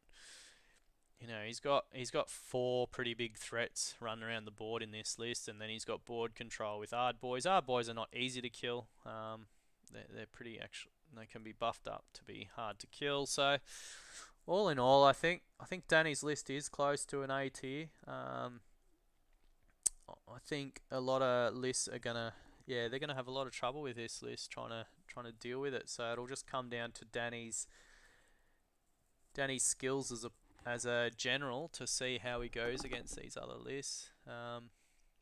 Did you have any other input there, guys? Yeah, I find this list really scary. I've played against Danny with the single Maw Crusher lists, and the idea of 2 of them is very, very scary indeed. I think the command point efficiency is worth noting as well. Those Maw Crushers can command 3 things at once, and he's got those 3 big hammer units with the 2 Maw Crushers and the 6 Gore Grunchers as well. So I think all around it's just a very neat, very tight, efficient list, and still got plenty of units for board control and for holding it onto objectives and things like that. So I think it's pretty well rounded, and this is the kind of list I reckon you could take the tournament with. Yep, I think Danny will definitely. I think this is definitely a 4-1 list, so we'll see how it goes, I guess. So on to the next list. Now this is the list I've picked as my favourite list for the event. Ben Spanetti. He's been given a D grade. He's ranked 222. He's a pretty decent player. He's gone Gloom, Spite, Gits. He's got the Jaws of Mork, Grand Strategy, Predator's Domain, Triumph Inspired, which Triumph's useless. He's got 2,000 points. He's Loon Boss on Mangler Squig. He's got Loon Boss on Giant Cave Squig. He's got the 2 Fungoid Cave Shamans. He's gone the big unit of 36 Squig Herd. He's gone 12 Squig Herd, 10 Squig Hoppers, 10 Boingrok Bounders, 6 Sneaky Snufflers, 6 Sneaky Snufflers. He's gone the Squig Gobber. He's got the Ravanax Gnashing Jaws, Warlord Battalion, and Hunters the Heartland with the extra artifact. I just want to see this list on the table, to be honest. He's a really great, accomplished painter, so it's going to look beautiful on the table, and just the randomness of this army just makes it so much fun to play against. These things, like these squigs, can really hurt, and then other times they just do nothing. So, I don't know exactly how everything works in the army, but it'll be a lot of fun. It can do a lot of things, and I'm sure him and his opponents will all have great games against this list. If you guys have any other input with what it can do, shout out. But yeah. The squig herds explode when they die, and there's a shitload of wounds in there. So what's about? I'm just happy to see a squig gobber. I reckon it's hilarious. This is also one of my favourite lists, and I haven't seen his squigs, but I have seen his trogs, and they look amazing. So I'm really keen to see this one on the table as well. Awesome. Yeah, I think. Look, I don't know what he's expecting to get from the tournament, as in wins and losses, but look, he's a great player, but I think maybe a 2-3, depending on what he comes up against. I think a 2-3 is probably a solid prediction for that list. Let's go on to the next one. So Jason Spinks. He's it's a B grade list again, 191st in the last 6 years. He's got Gloomspite Gits. He's gone Beastmaster, Triumph Inspired at 1970 points. He's a good chance of getting that most games. He's gone the Trog Boss, the Cave Shaman. He's got Kragnos in there. 3 lots of Rock Gut Trogoffs and 2 lots of Fellwater Trogoffs. He's gone the Marsh Crawler Slogoff for the +1 to hit. And then he's got the Burning Head as well. Hunters of Heartlands, Vanguard, 9 drop. This list packs a real punch. Those Trogoffs, they hit quite hard in combat. Kragnos obviously does what he does. I don't know. I think the only problem with Kragnos in these sorts of lists is he just takes up so many points, and you start losing out on bodies. But he's still got pretty good board control with it, and yeah, I think he'll have a bit of fun. Yeah, I don't know. Yeah, I think that Marsh Crawler is an interesting tech piece, and for 150 points, the amount of extra damage it brings to the list is really, really helpful, and probably makes it a really high value target. Yep, yeah, for sure. So I think, look, yeah, you want to chime in, Nick? I was going to say with the burning head, so you can throw that at Kragnos. Obviously, he's got the spell ignore, but if he doesn't ignore it, you can use that to trigger his burning rage, bellow of rage, in the hero phase as well. So in your own hero phase, you can throw the little grenade, do the mortal wounds, and get the bellow off as well. If that clears you up to charge, then and move and charge in your own. You're not doing it in turn 1. I would YOLO send it. No, not in turn 1, but later on in the game, yeah, you can do it. Yeah, 3 mortal wounds could be worth it. Yeah, for sure. Yeah, look, I think this list, it's probably a 3-2 list, mainly because it's got Kragnos. He's hard to kill. He's annoying, and the Troggoths, if they hit stuff, it hurts. So let's go on to the first of the death lists. So we're going to Thomas Smart. This list has been ranked a B. He's ranked 167. He's gone the Night Haunt. He's gone Reichenor's Condemned. With Hold the Line, Triumph's Indomitable. He's at 1975, so a good Triumph bid there. He's gone Big Drog, Fort Kicker. He's gone Reichenor the Grim Hailer, Spirit Torment, Guardian of Souls with the Nightmare Lantern, the Dreadblade Harrow, Spirit Torment, 30 Chainrace Horde, 10 Chainrace, 5 Hexrace, 5 Hexrace, 4 Mirmorn Banshees, the Mortalis Terminexus, the Hunters of the Heartland Warlord, and he's gone the double artifact. Now the Mortalis Terminexus is probably one of, if not the best endless spell in the game. This thing, when I was playing Night Haunt, it won me games. It does so many mortal wounds. It's got 18-inch cast range, moves another 8 inches, and then it hits everything within 6 inches on a 2-up, does D3 mortal wounds. And then you can use it defensively to heal your own stuff as well. It does the same thing but healing. Yeah, essentially it's just a little bomb that you throw at your opponent's front lines and then get it into their juicy back lines and just start pumping out mortal wounds. If you can't, it's quite a high cast rate, casting value. So the Guardian of Souls with Nightmare Lantern has the Corpse Candle, so he can wound himself to get +3 to cast, and Reichenor the Grim Hailer can do the same. So you're pretty much always getting the Terminexus spell off, and it's always just it does a bunch of mortal wounds from distance. Mirmorn Banshees, they're just there for a screen and unbind, and if you buff them up, they can do a bit of damage. They won't be doing a hell of a lot, but then you got the 2 units of Hexrace being Reichenor's Condemned. Okay, so they're not passing on they can't pass off. The general can't pass off wounds to them in this list. So he's gone the 30 Chainrace. They hit hard in Reichenor's. They get rerolls to hit. They're +1 to wound if they're near a Guardian of Souls. So essentially you've got 60 attacks hitting on 3s, re-rolling, wounding on 3s, re-rolling 1s.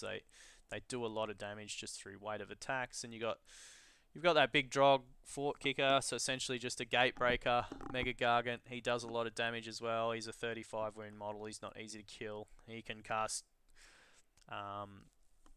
Mystic Shield on him because you can't cast it on anything else in the army.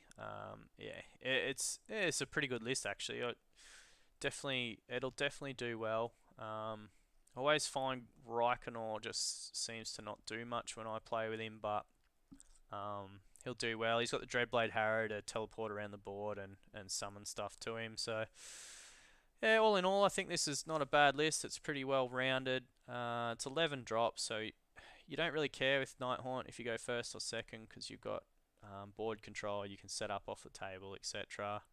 Yeah, I think it'll do well. I think he should do, I'd say, a 3-2 with this list. Yeah, if you guys didn't want to say anything else, I'll keep going. Yep, so we'll go on to the next list, which is Jordan Commons. It's been rated a D, and he's ranked 194th. He's gone the Emerald Host, so opposed to the Reichenor's Condemned. Dominating Presence, Grand Strategy, Triumph, he hasn't listed one. He's gone Nagash, 10 Chain Ras, 20 Chain Ras, 6 Spirit Hosts. He's gone the Black Coach, Mongol, Battle Regiment, Alpha Beast Pack, 3 drop. What can I say? I don't think this is as good as the last list, that's for sure. I've tried Nagash in Nighthaunt quite a few times, and he's just such a big point sink. If your opponent's got long strikes or something, they just shoot him off the board turn 1, and it's pretty much game over from there. So, yeah, it's not a bad list. You got the Mongol. I think he's overcosted now at 300 points for a 10 wound model. That just doesn't do enough. The Emerald Host is great because you can pick an opponent's hero and make a neg 1 save for the whole game. This is just at the start of the game, but if your opponent's got multiple heroes, then it's pretty well useless. Yeah, I think a D grade for the list is probably where it sits. I think it's got a lot of summoning back, but once stuff's dead in this list, it's dead. So even if you've got healing, it won't matter. Look, I think he'll be doing well to go 2-3 with this list. Yeah, I think he'll struggle. Yeah, I found looking through it, I was a bit confused about what the strategy of the list is. I really like the models in there. I think Nagash and the Black Coat and the Mongol are all really interesting models, and I don't get to see them all that often, but I'm not sure how they work together. Whereas the previous list, I could sort of see a bit of a strategy with the more grindy playstyle and the Mortalis Terminexus. But this one, I'm not sure what the strategy to win the game is.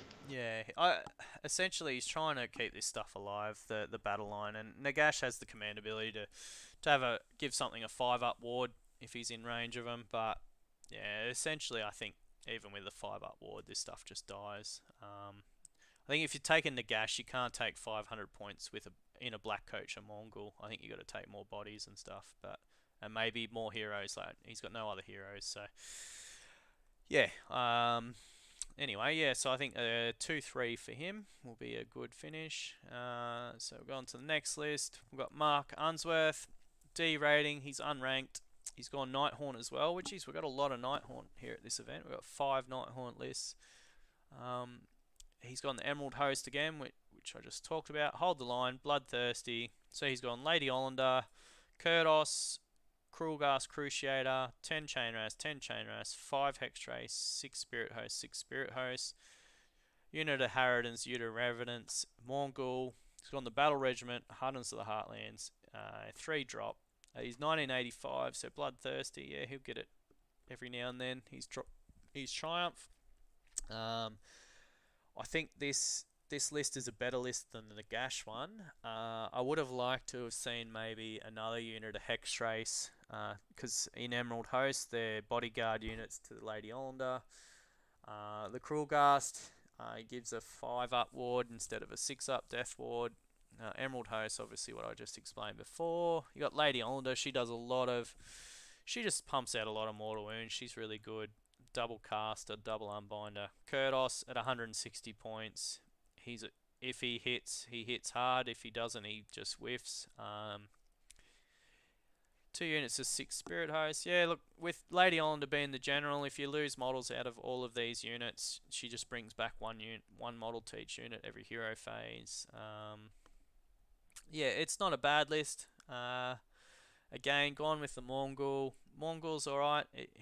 You got to use him as scalpel piece to take out enemy heroes and stuff, but again, I just find a 10 wound model just dies too easily, especially with shooting in the current meta. So, gone the 3 drops. I think this list is, I think it's better than the last list, so I'm going to say a 3-2 at best, just depending on how well the Mark runs the list. But yeah, I'll just keep pumping through these because they're all very similar. So just really quickly, had a question about Jordan's list. So the Nagash isn't listed as a general. I've tried to do it in War Scroll Builder and in the app, and it says you can only add him as either War Master or as Soulblight Gravelords, and then he can't be given the general. Just to confirm, he is like the chosen general for Slay the Warlord and all of that. so he can't be given the general. Can't he be taken In as general?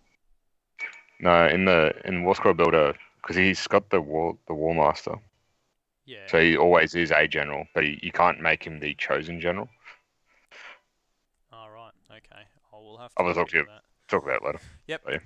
All right. So next list, Michael. Don't know how to say his last name. I won't say it because I'll butcher it. Rank. Shark. All right, you said it. Polish. He's unranked. His list is a D grade as well. He's gone Emerald Host, Hold the Line, Bloodthirsty, all exact same. Guardian Souls, Lady Islander, Spirit Torment, Kurdos, Hexrace, Chain Race, Spirit Host, Revenants, two lots of Chain Guard. He's gone the Black Coach, which I think is probably a better option than Mongol. Hunters, Warlord, Vanguard, and then he's gone the Artifact, 12 drop. Essentially, I think this is a better list because he's got the extra Hexrace. And he's got the Spirit Torment for more healing and the rerolls on the Blade Geist, and the Chain Ghasts are there to give rerolls as well. So, look, I'd give this list a C grade. If Mark's is a D, this one's definitely better than Mark's list. It's just got the better buffing. We'll just pump through these. They're all the same. So, I'd say Michael will be actually looking at potentially going 3-2 with this list. I think as I said, I think it's better than Mark's list. It'll just come down to who's the better general, I guess. So we'll jump on to the next one, who's Anthony Rowe. He's a D grade list as well, unranked. Nighthaunt, Emerald Host, Hold the Line, Inspired. He's got Lady Islander, Cruel Gas, Spirit Torment, Reikenor, Spirit Torment. So he's gone the double Spirit Torment here for extra healing. 10 Hexrace, 5 Hexrace, 6 Spirit Hosts. He's got the Black Coach, Mongol. He's gone the Mortalis again and the Battle Regiment. Not much different here to the other lists. I think the only problem here with his list compared to, say, Michael's is it doesn't have the bodies that Michael's got, and Michael's got more damage output with the stuff he's got. The Black Coach doesn't do a lot of damage, and the Mongol, as I already explained what it does. So essentially, I think Anthony's list not as good as Michael's. I know Anthony, chat to him a fair bit about Nighthaunt and that, but look, I think I like the list, but I think it just doesn't, it lacks the punch. So look, I'm going to give this list, I think he'll be doing well to go 2-3 at this event with that list. Alright, so that's the end of the Nighthaunts. Let's get on to the Soul Blight. We've got James Mabry. He's a B grade list. He's ranked 511. He's an old war stalwart. He's been in the game for quite some time. Everyone knows James. He's a good bloke. So he's gone Virkos. He's gone the Vampiric Conquerors. I'm not exactly sure what that one is. It's a Soul Blight one. And he's gone the Triumph Inspired. He's 1965, so he's got a good Triumph bid there. He's got the Bloodseeker Palanquin. We don't see that often. Vampire Lord, Necromancer, Belladamma, Gorslav. He's gone the 10 Skeletons, the 40 Zombies, the 10 Direwolves. And then he's gone the Corpse Cart, 3 Fellbats, 5 Blood Knights, 10 Graveguard, Warlord, Battle Regiment, Hunters of the Heartland. He's gone the extra artifact, and he's an 8 drop. The Graveguard, he's gone the Blades and Crypt Shields, so he's gone the less killy option. He's more James is more a narrative player than a competitive player, so he's not always trying to build the strongest list around. He's got the Blood Knights in there. We all know what Blood Knights do. I'm pretty sure the Bloodseeker Palanquin will buff them up. Corpse Cart can buff up the zombies and the direwolves.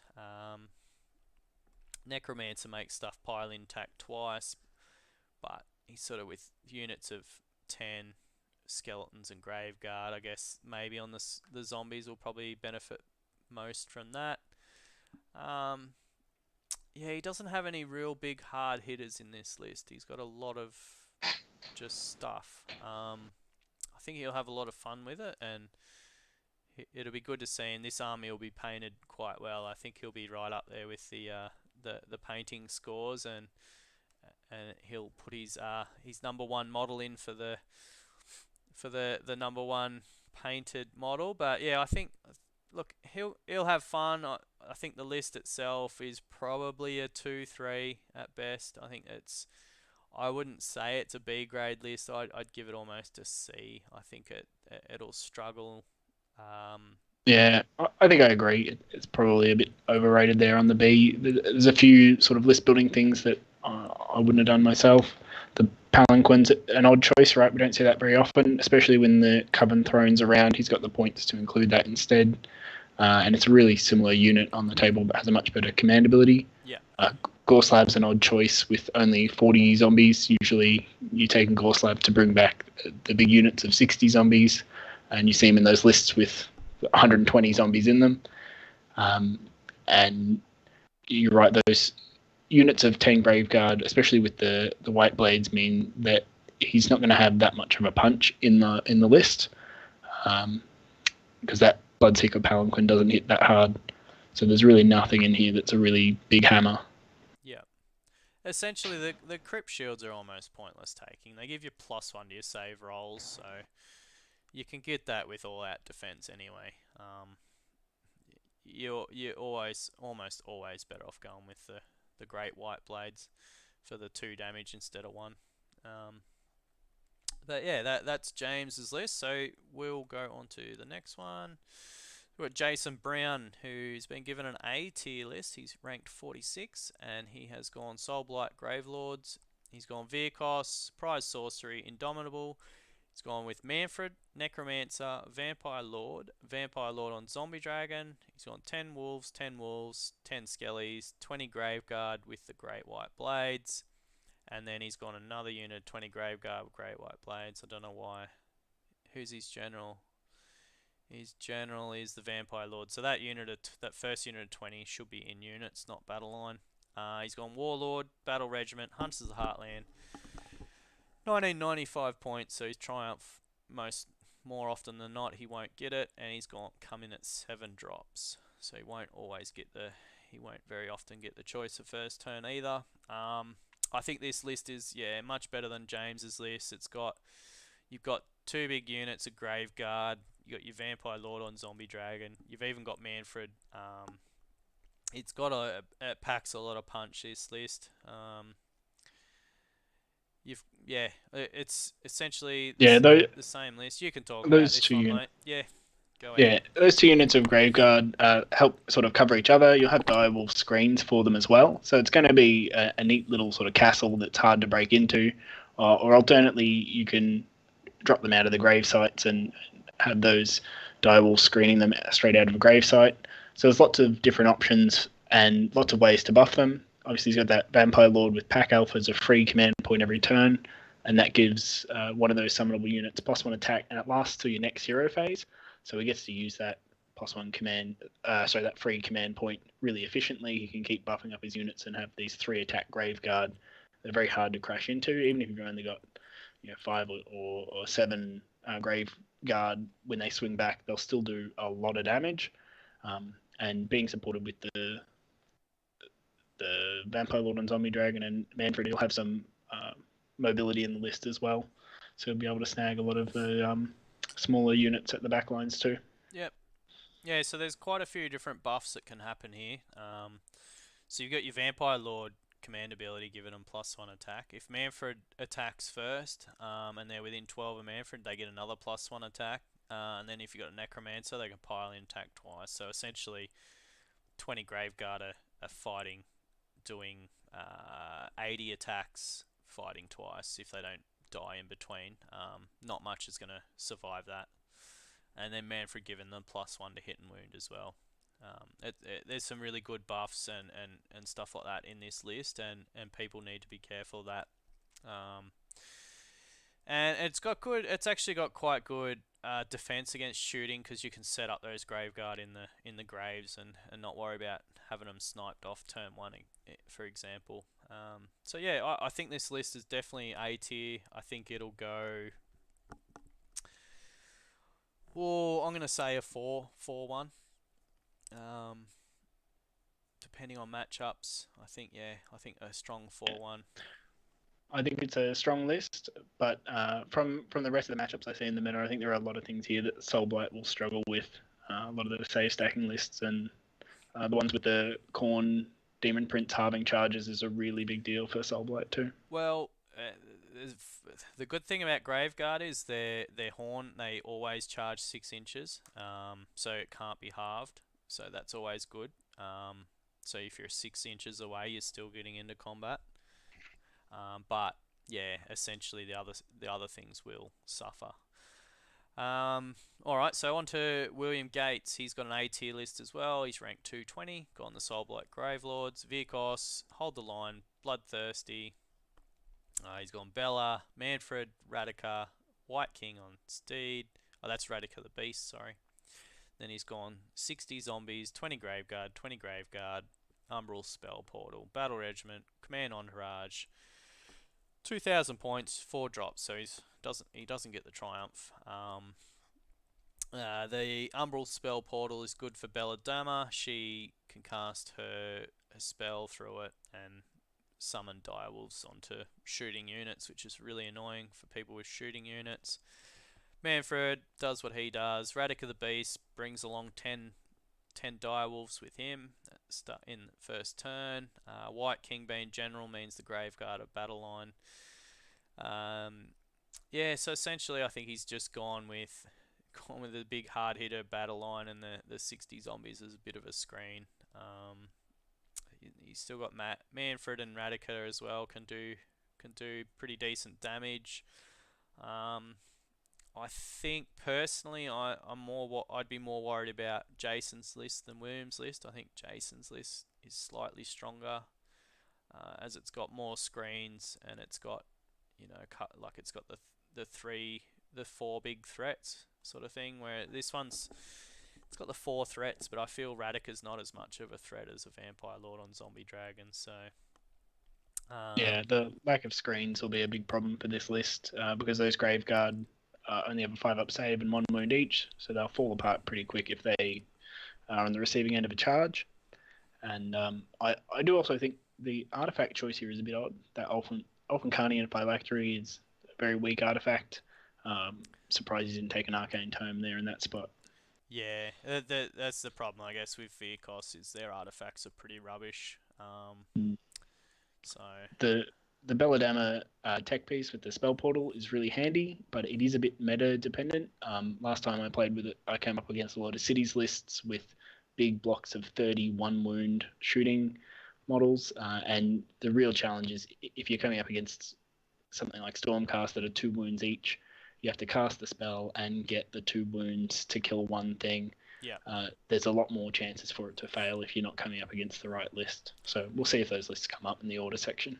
That's it. And essentially you got to survive, then you got to survive a whole combat with that 1 dog or 2 dogs that you summon from that. Yeah, and often they'll have multiple shooting units, and one of the smaller ones can shoot the dogs off, so to free up the bigger shooting unit. Or even a spell or something to damage it off. Yeah. So, yeah, look, I think William.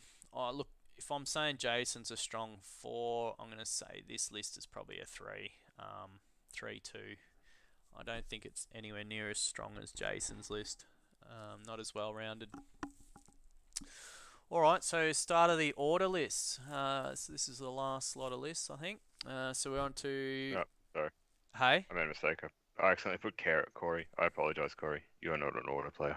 You're a flesh-eater player. The He PDF thinks he's an order player. He's still a Bretonian in his own mind. Alright, so sorry, this is the last Death Army. I would have worked it out once I started reading it. Corey, Measured Gaming, this list's been rated B, ranked 158. Corey's actually a pretty good player. So he's coming along with the Flesh Eater Courts. He's got Gristlegore, Mortal Realm Gur, Dominating Presence, Triumph is Inspired, and he's coming in at 1925, so he's pretty much guaranteed to get that Triumph every game. Don't come up against him and hope for a Triumph. He's bringing along the Abhorrent Ghoul King on Royal Terrorgeist. Is his general with the Gruesome Bite mount trait, so re-rolling his mount trait, his bites, sorry. Abhorrent Archregent. He's gone Big Drog as well. Brought along the Big Drog, Fort Kicker. And he's got 30 Crypt Ghouls, 10 Crypt Ghouls, and then he's gone the Gristlegore Royal Terrorgeist. And then he's got Endless Spell. He's got the Chalice of Ushoran, and he's gone the Hunters of the Heartlands. So he's gone the 6-drop. Always like the monsters that become battle line, and then they can be put in Hunters. It's actually a really strong little combo. I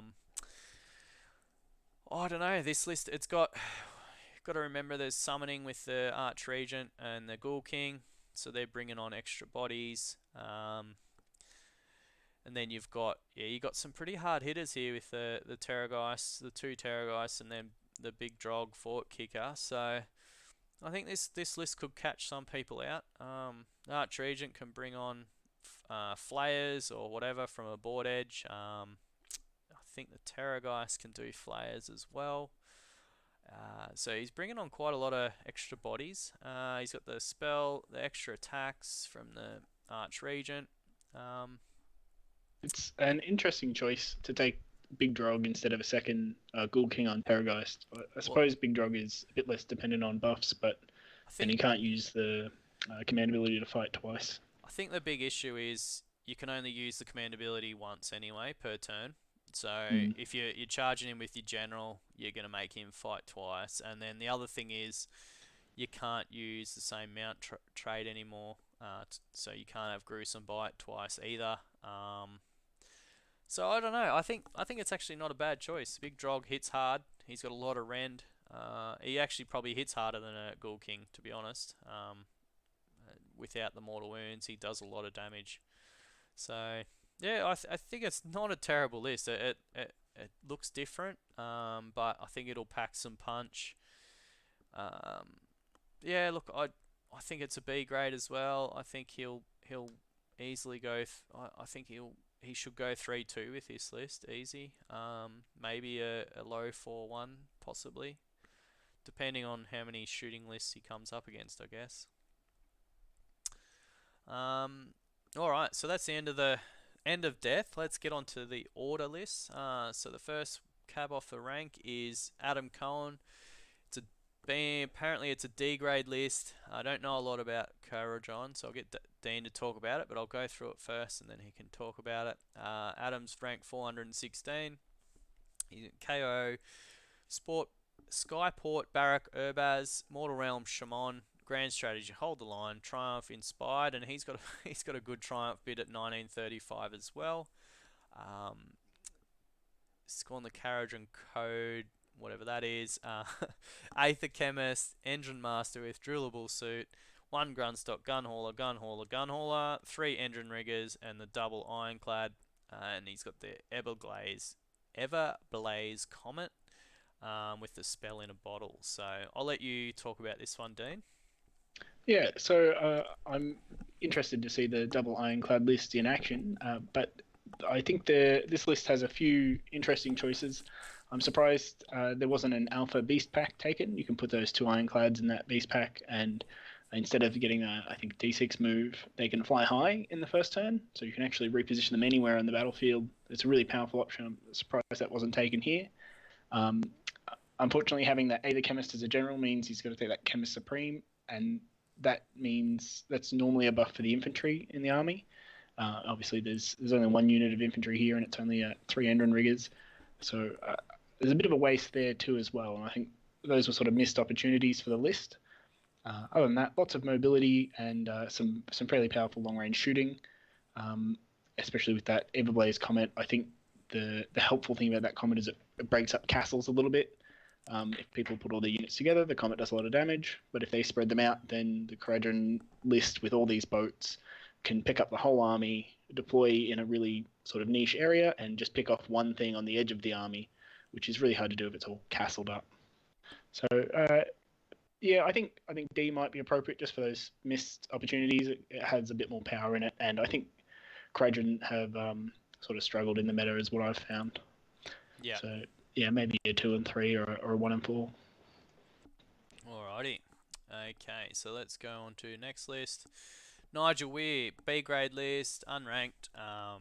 He's gone Cities of Sigmar, Tempest Eye, Dominating Presence, Triumph is Inspired. He's got 2,000 points, so he's not getting the Triumph.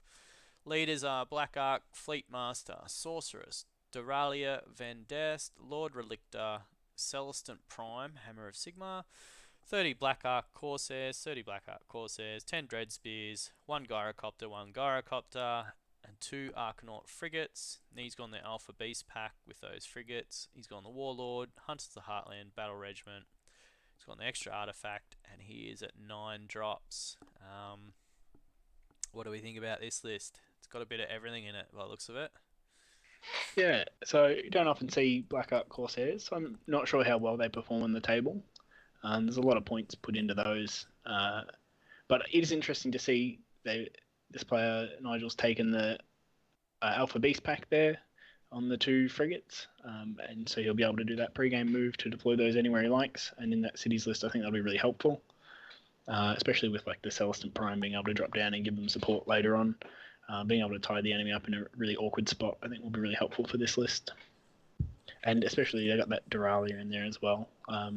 Although in Tempest I guess she can't come on the side of the board, but there's some powerful shooting in there, and heroes beware, I guess. Yep. Oh, what do you reckon? 3-2, 2-1, 2-3, around about there. 3-2. Yeah, I reckon solidly in the middle. Comfortably in the middle. Yeah. Comfortably in the middle. 2.5. Yeah. All right, so on to our next list. Ryan Chamlee. He's got an A-grade list, ranked 68. He's not a bad player. He's been around for a while. Taking Doc Hagnar, so the 5-up ward. Dominating presence. His triumph is inspired. He comes in at 1985, so there's a chance that he'll get his triumph. He's gone Melusai Ironscale as his general. And then he's gone Marathi, Shadow Queen, 10 Blood Sisters, 15 Blood Stalkers, 10 Sisters Slaughter, 10 Sisters Slaughter, and 9 Cainite Shadow Stalkers with a Battle Regiment or 1-drop. So essentially this is a sit back and shoot with the Blood Stalkers or teleport them around. And then you've got your Blood Sisters and your Marathi to throw up the board and smack your opponent in the face, essentially. Yeah. What else does Daughters of Cain do? Not a lot. Cainite Shadow Stalkers, I think they teleport around or deep strike or whatever they do. You've got your screen. Ones. Yeah, and then you got your 2 units of screens. I think everyone knows what Doc does these days. There's no hidden filth in this one, so I think it's a pretty strong list. I think it'll be a good chance to go 4-1, just depending on how well his matchups go against other strong shooting armies. If they shoot off the Stalkers, you lose that range threat, and then you're in a bit of trouble. Are the Sisters the shooting ones or the Stalkers? I can't remember now. I think it's the Stalkers. Anyway, that's Doc for you. The Stalkers are the shooting ones. Yeah. I think this will be a 4-1 army. We won't mull around too long on that. We'll go on to the next one. So we've got Tyson Gleeson from Measured Gaming. He's got a A-tier list here. He's ranked 29th. Very good player. He's played for a long time and he's always been right up there in results. So I don't imagine this will be any different. He's bringing the filth. He's got Seraphon with a Thunder Lizard. Grand Strat, Beastmaster, Triumph Inspired, coming in at 1985, so there's a chance he'll get that. He's got the Engine of the Gods, Slan Starmaster, Skink Priest, 5 Saurus Guards, 10 Skinks, Stegodon with a Skystreak Bow, 2 Salamander Hunting Pack, double Bastillodon, and the Emerald Life Swarm. Warlord and Thunderquake Slayers, 10 drop with extra artifact. What can I say? Seraphon is Seraphon. They do a shitload of damage from range, spells, shooting. Those Bastillodons can really fuck you up. Salamanders are good. You've got they're in Thunder Lizard, so all the damage to weapons that opponents have are just back to damage 1. Bastillodons, unless you got good mortal wounds or a bunch of attacks, they're just sitting there on a 2-up save. You can't get through them. Stegodon with a Skystreak Bow is good from range, does fair bit of damage, and then just moves up, gets into combat, gets pretty good save rolls. Starmaster Slan just does damage from range with spells, and then your Engine of the Gods with a Cloak of Feathers, so it can fly. It's neg 1 to hit as well, I think. He's got the Curse Prayer, so mortals on 6s to hit. So yeah, all in all, I think this is a pretty sort of typical sort of I shouldn't say net list, Seraphon net list, but that's pretty much what it is. It'll do what it does. It'll do a lot of damage, very hard to play against, and I can see this list easily going 4-1 at the event. Yeah, I think looking at the other list, this has got a lot of, my understanding is Bastillodons and Stegodons are pretty durable units, and there's not that many high damage output lists in the event, and the ones that do have high damage, I think, will get shot off, like those Khorne lists with Scarbrand. So yeah, I'm struggling to see a lot of lists that'll do well. Maybe the Nurgle ones will fare a bit better against this, so probably 4-1, I reckon. Yep. Yeah, I think if he gets a good run, definitely 5-0. I think Nurgle plays well into Thunder Lizards, especially the Blight Lords and that, because they do mortals when they charge, and they got the 5-up ward. So anyway, I think Tyson's a great player. I think he'll do really well in this event with the meta. I think he'll be one of the picks to go 5-0, I think. Alright, so on to Zack Stevens. He's a local lad. He's got a list that's ranked C, and he's ranked 466. So he's taken Seraphon as well. Codal's Claw, Beastmaster, Bloodthirsty. So he's got the Sora Scar, Veteran Carnosaur, Slan Starmaster, Astrolith Bearer, Old Blood on Carnosaur. He's got the 5 Saurus Knights, 5 Knights, 20 Skinks, 5 Knights, 5 Knights, 10 Skinks, 1 Salamander, and then a unit of 2 Salamander. Battle Regiment and Warlord with the extra artifact. He's 1985, so he Triumph potentially, and he's a 7 drop. I think the C grade list is probably pretty right where this is. Again, with the shooting meta that we're currently got, I think the problem with his list is a lot of his good stuff will get shot off early, and then these Saurus Knights, they just don't do anything in combat. I think the lack of rend really hurts him. Yeah. So yeah, everyone knows what Seraphon does. I think Zack will. I think he'll be doing well to go say 2-3. I reckon. With this list, and yeah, we'll just keep banging along through these lists. So we got onto our first of the Idneth. So we've got Hayden Bryce. He's got a B ranked army. He's ranked 27th. Oh, that's pretty high. I didn't realise he was that high. So he's gone Iron Rack. He's gone Hold the Line and Inspired at 1980. There's a chance he'll get that. So he's gone the Killian King Bomb, the General with he hits hard. Eidolon of Mathlan, the Severeth, Lord of the Seventh Wind as an ally. So it's interesting. He can move up the board, and then your opponent has to shoot him as he's the closest model. And then you got 2 units of Morsar, 2 units of 10 Reavers, a unit of 10 Alapex, and he's gone the Vanguard and the Hunters of the Heartland. So he's gone the 8 drop. He's not too worried about going first or second. So Killian Kingman in general, he with all the stuff he's got here, when he charges in, he can pop his ability and essentially makes D3 units fight first. Essentially just makes a high tide once per game, and then he gets bonus attacks on his weapon, and his weapon's like neg 3, ran 3 damage. So whatever he hits bloody hard, and every unit that's within 3 of him, he gets an extra 2 attacks. So if you can send him into something and be surrounded by a couple of other units, he'll hit really hard. The Eidolon of Mathlan, that's the casty guy. He's probably, I don't think he's as good as the aspect of the C, or the other one that's the combat one, but he has a pretty good War Scroll spell that makes a unit You can either pick D3 units and make their save -1, or you can pick the same unit and it stacks. So yeah, I think this is actually not a bad list. It's quite well rounded. He's got Severith in there to be a pain in the ass. He's got the hard-hitting Morsar Guard as well. The Reavers, 10 Reavers are really good actually now, and the Alapexes are not too bad themselves. So all in all, I think this is definitely a B grade list. Definitely probably push an A grade. I think he'll go pretty well. I think he should do a 3-2 at least, depending on what he comes up against. Yeah, and then we'll just keep pushing along. We got Joel Graham.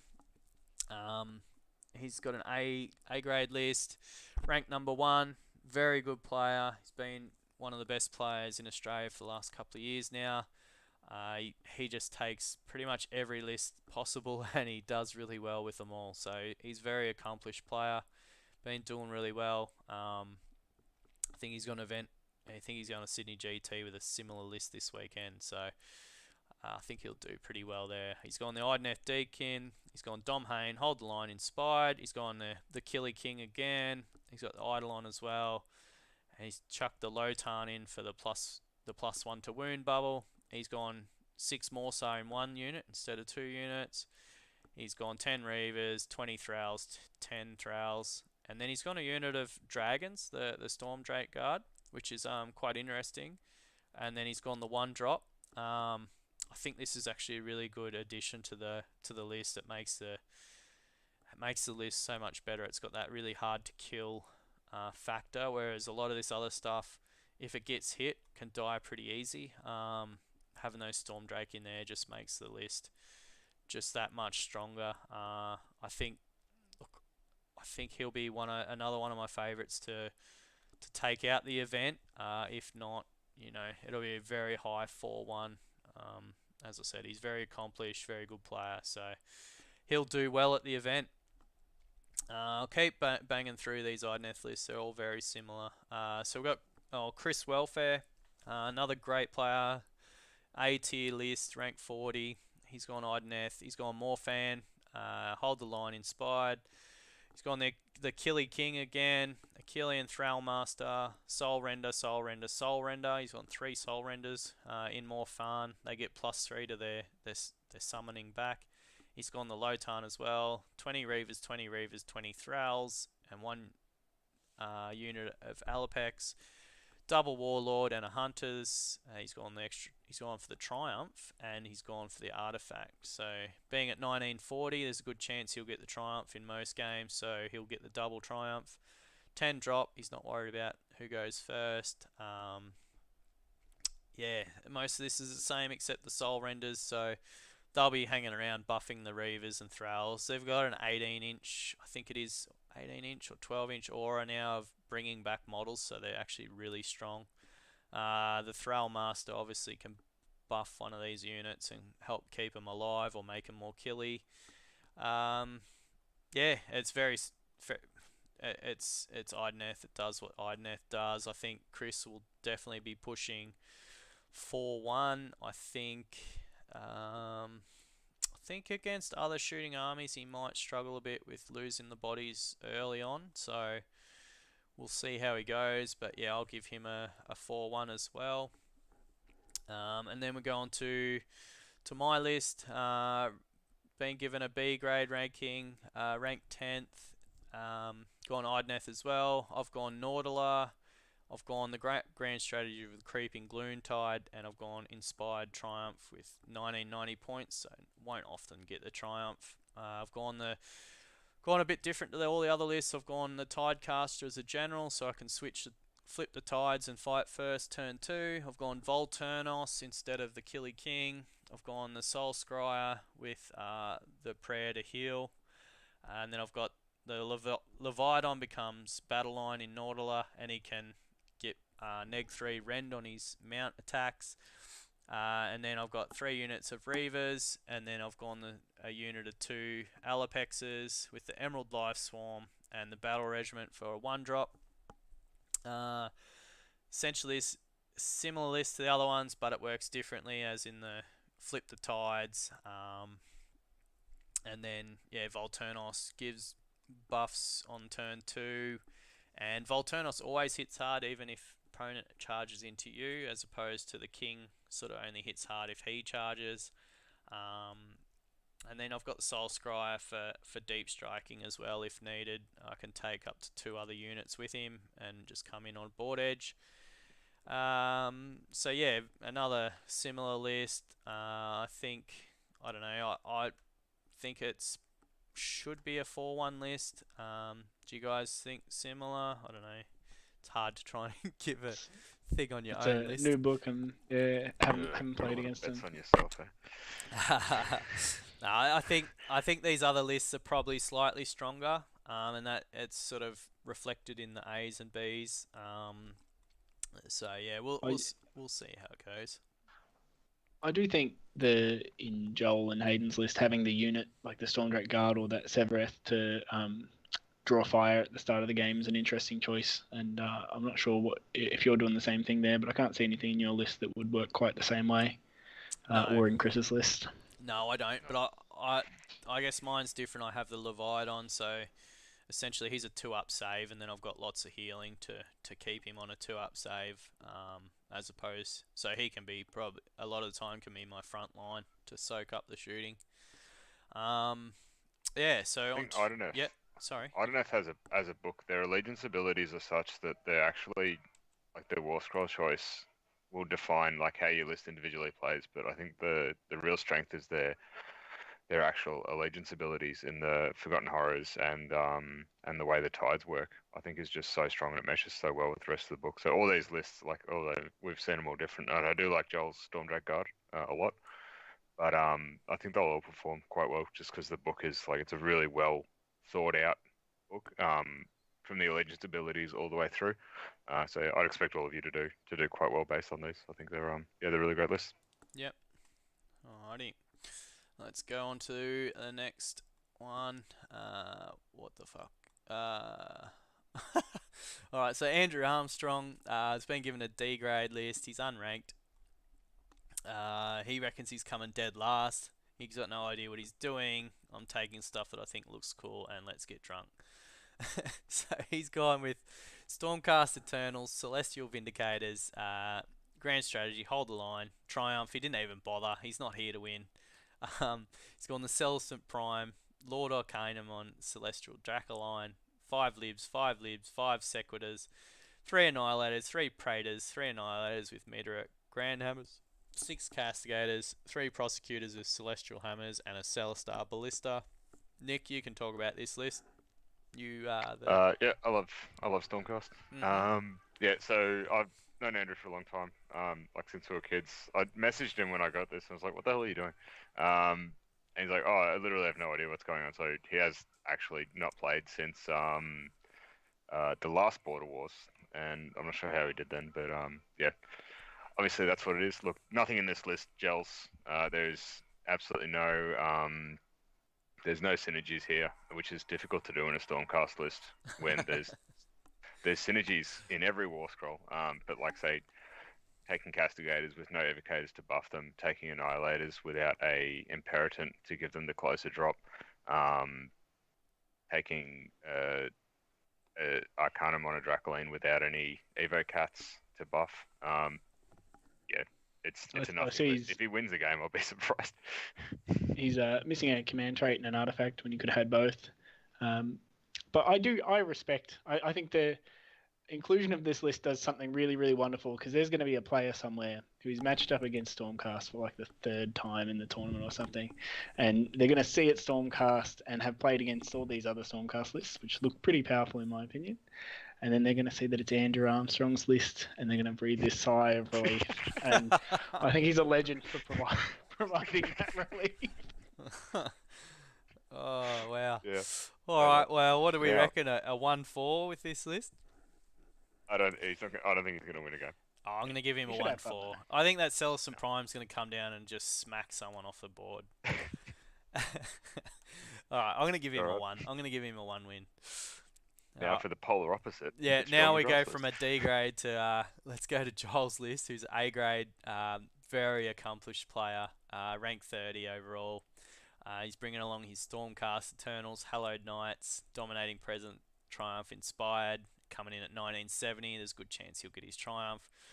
And he's bringing along Karazai the Scarred, trying to get that whippy tail out and fuck people up.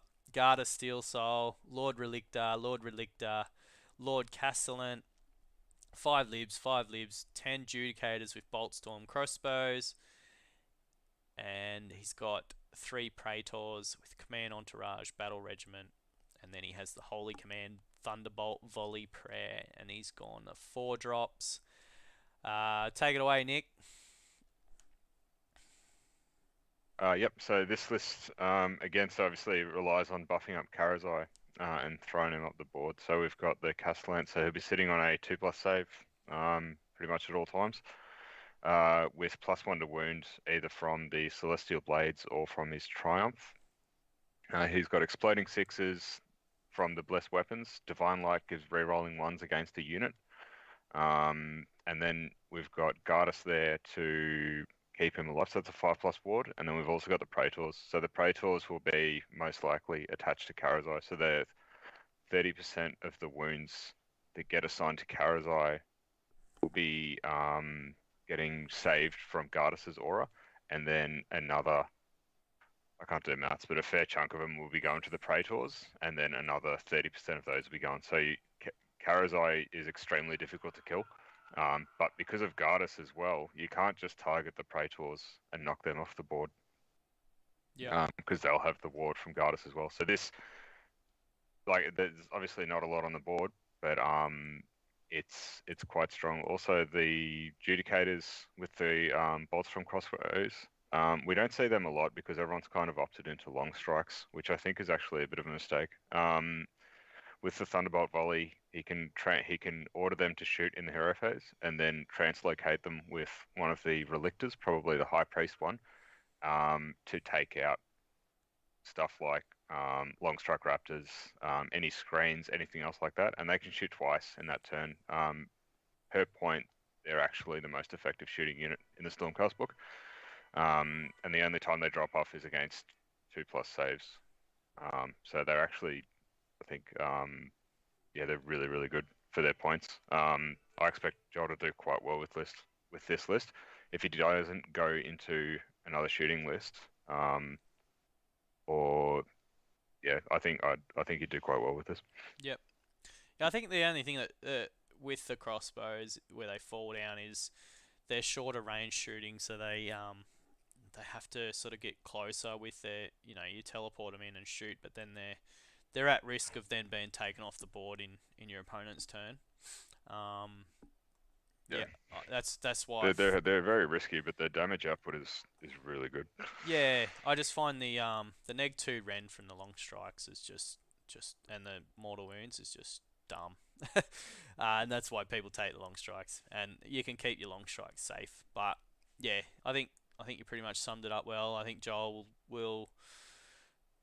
Look, I think he'll be a 4-1 finish. I don't think it's the list to win the event.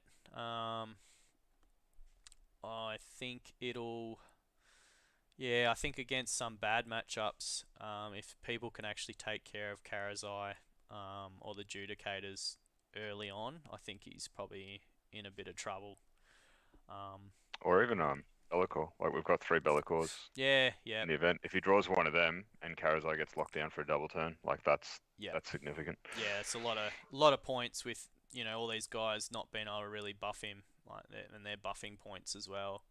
So you're essentially 900 points of stuff not doing anything, I suppose, or even more. Half your army, I guess, doing nothing. Yeah.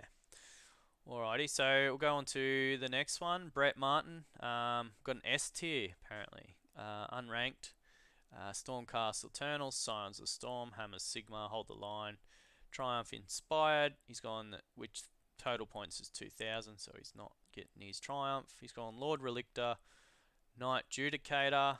He's gone the 1 unit of Fulminators, 2 Judicators with Skybolt bows, 1 Vindicators. Storm Strike Chariot, Storm Strike Chariot.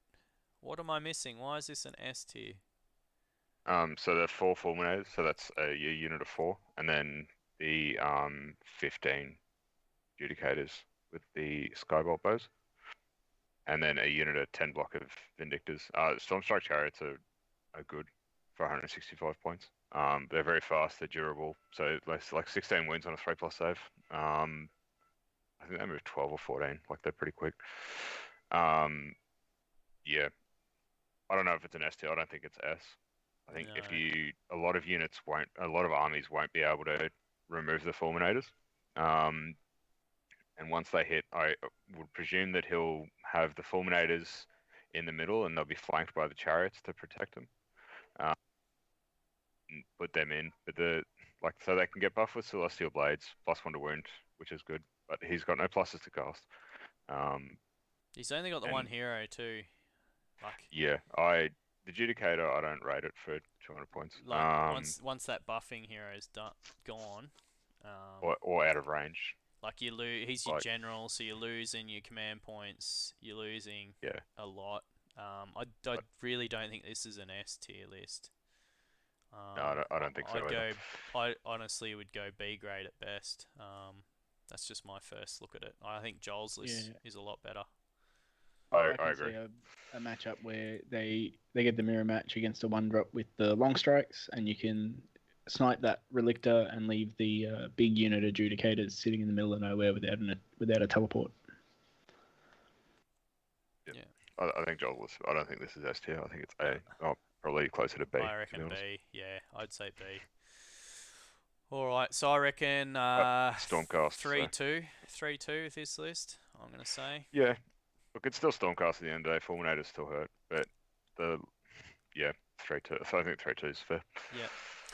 All right, so Anthony Zagarelos. This is an A grade list, unranked. Hallowed. He's gone Stormcast Eternals, Hallowed Knights, Hold the Line, Bloodthirsty, Guard of Steel Soul, Knight Incanter, Lord Relictor, 5 Libs, 5 Vindies, 5 Vindies, 10 Vindies, 15 Judicators, 1 Chariot, Battle Regiment, Command Entourage, Redemption Brotherhood. Additional enhancements, he's gone the Holy Command for Call for Aid, Thunderbolt Volley, 1985, so slight chance he'll get his Triumph, and a 4-drop. Very similar to all these other lists with the... It's interesting to see all these Judicators, to be honest. I haven't seen any long strikes yet. As opposed to, I've just seen all the lists for Worlds and they've all gone long strikes as opposed to Judicators. So, and we haven't seen many Dragons. Like Joel Graham's the only one so far that's taken the Stormdrake Dragons, and he's not even running. Not even running Stormcast. Not running Stormcast.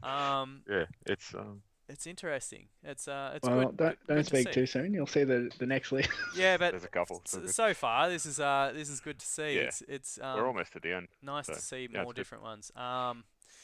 Look, I think this is no point really going through this list again. It's very similar to the others. It does all the same shit. It's an A tier list. I think he'll do 4-1, 3-2, high 3-2, low 4-1. I'm guessing.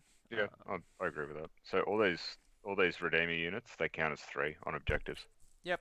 If they're not in Stormkeep, so if they're not in your deployment after turn 3, it's the whole board. Yep. So there's a couple of maps where he's gonna just sit there, and it'll be like, can you kill this many wounds? And the answer's probably no. And he's got Gardas there with a 5-up ward. Yep. So I think between 3 and 4, I think is it's pretty good. All right, so let's go on to the next one. We've got Chris Zagarelos, S tier, unranked, Stormcast Eternal, Celestial Vindicators, Beastmaster, hasn't gone the Triumph, didn't think he needed it.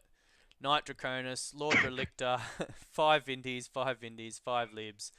Here we go. 6 Long Strikes, 4 Storm Drakes, Battle Regiment, 1 drop. 95 wounds of pure filth. We all know what this list does. It sits there, shoots you from range, double taps. He hasn't said that he's got the What's it called? The Thunderbolt volley. The Thunderbolt volley. Yeah, Ah, he's got ah. Thunderbolt volley. It's not there, mate. He doesn't get it. If he's taken long strikes and he hasn't mentioned it, he doesn't get it. He is a filthy piece of shit. That's true. Yep. But in all seriousness, we know what this list does. It fucks armies up from range, and then the Storm Drake move in the hero phase. They move again, then they just shoot mortal wounds at you, and then charge in. Normally on a 2-up save or something, and just really hold you in your deployment while long strikes shoot you from range, and then battle line holds objectives, and that's exactly how that list works. Yep. I'm gonna say this. It's disgusting. Yep, that's how it works. I still think in this current meta, I don't think it's a 5-0 list anymore. I think we've got a lot of stuff that can counter it. I think this is struggles against Ideneth because they have to shoot the closest unit. They can't just shoot what they want with those raptors, which can hurt them a bit. And then Ideneth can shoot the raptors back if needed. So I don't know. I think it's a 4-1 if he gets a good run. It'll definitely be a 5-0. But yeah, I think a strong 4-1 list. Yep, I agree. I don't think it's the scary thing. No. That maybe we thought it was. Yeah, I think 4-1 is good. Alrighty, so let's go on to Richard Bond, another S tier list, unranked. There's a lot of S tiers coming out. I don't know if they are S's, but anyway. Stormkeep, Hallowed Knights, Hold the Line, Inspired, Gardas, Lord Relictor, Crondies, Vindicators, Liberators, Dracothian Guard, Fulminators. So it's unit of Fulminators, and then he's got the Long Strikes. So he's gone Crondies and the Fulminators as opposed to the Storm Drake. And the Knight Draconis. Yeah, similar list to the others with Gardas given the 5-up ward, and then you've got your shooting, and you've got your Fulminators. Fulminators actually hit really hard in combat. They hit a lot harder than the Storm Drake. They just do so much damage. Got good rend. Crondy's got good spells and hard to deal with as well. So yeah, I think that's another good list. His Triumph, he'll probably get that more often than not. And I think another 4-1 list. Yep. We'll keep going. Yep. Then we've got Ben Clark, Stormcast Eternals. There's another S tier, unranked. Astral Templars, Gur, Draconith, Defiance, Bloodthirsty, Karazai, Storm Drake, Vanguard, Paladors, Celesta, Ballastar, Battle Regiment, 1 drop. 1975 Triumph will probably get 50% of the time. He's gone the Holy Command Steadfast March. Okay, so he doesn't have the shooting, so he doesn't need the other one. Yeah, look, again, it's got the dragons. They move up the board. Karazai does the same thing. Just this is a list that'll probably pin you in your deployment for a couple of turns, and you got to fight your way out and try and score points. I think essentially that's how this list works. I can't see any reason other than that. I'd give this list, I wouldn't say this is an S tier. That's probably an over-exaggeration. I think it's an A at best. I think it's going to beat a lot of armies that don't know what it does, and the really good armies should be able to beat it. So I'm going to say a 4-1 at best, maybe a high 3-2, depending on what it comes up against. I don't know.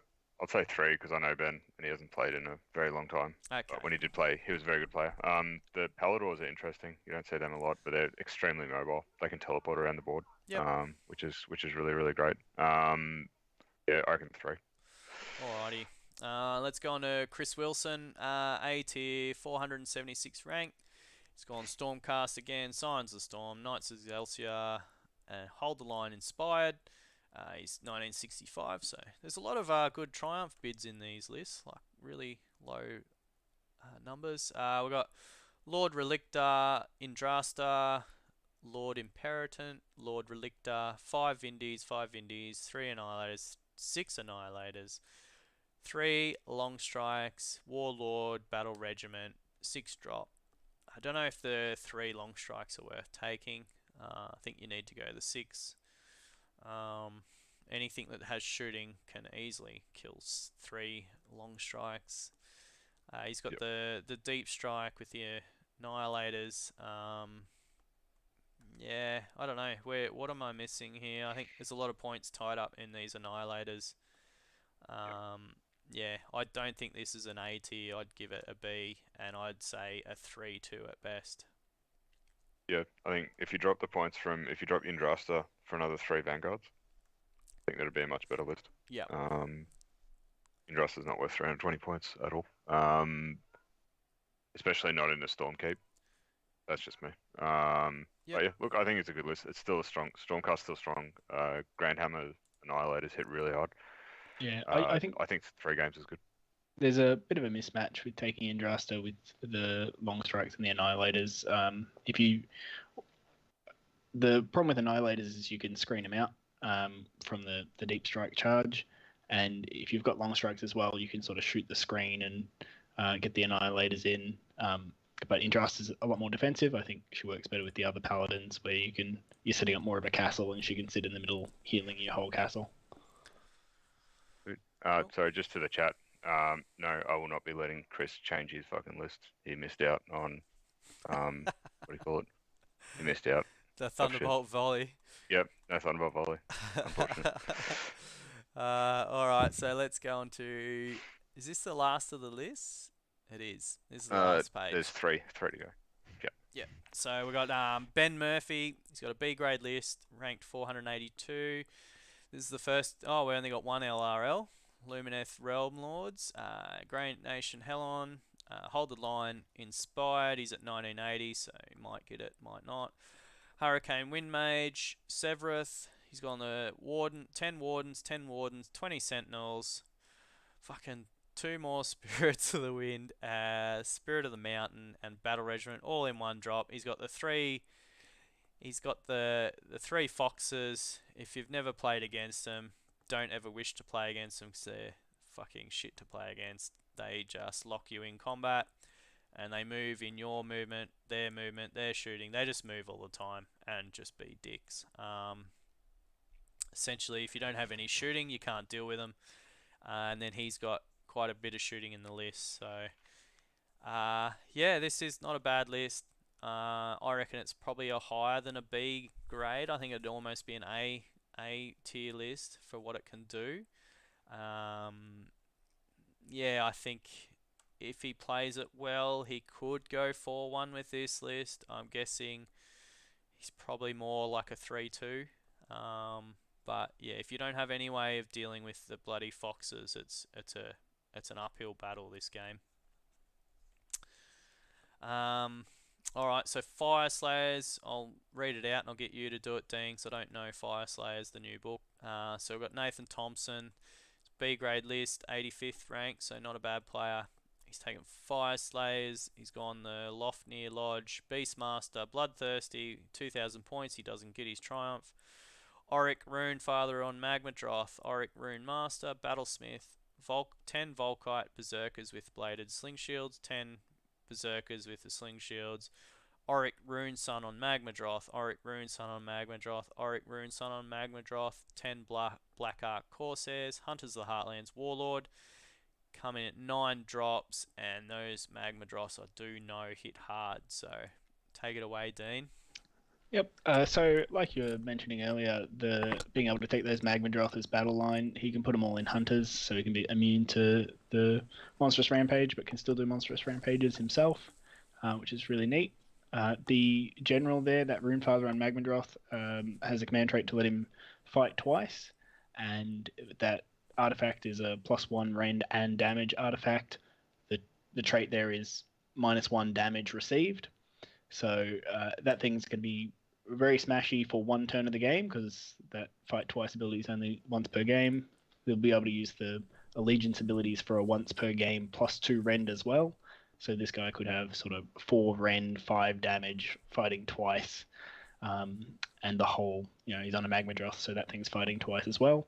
Yep. It's a really, really scary unit.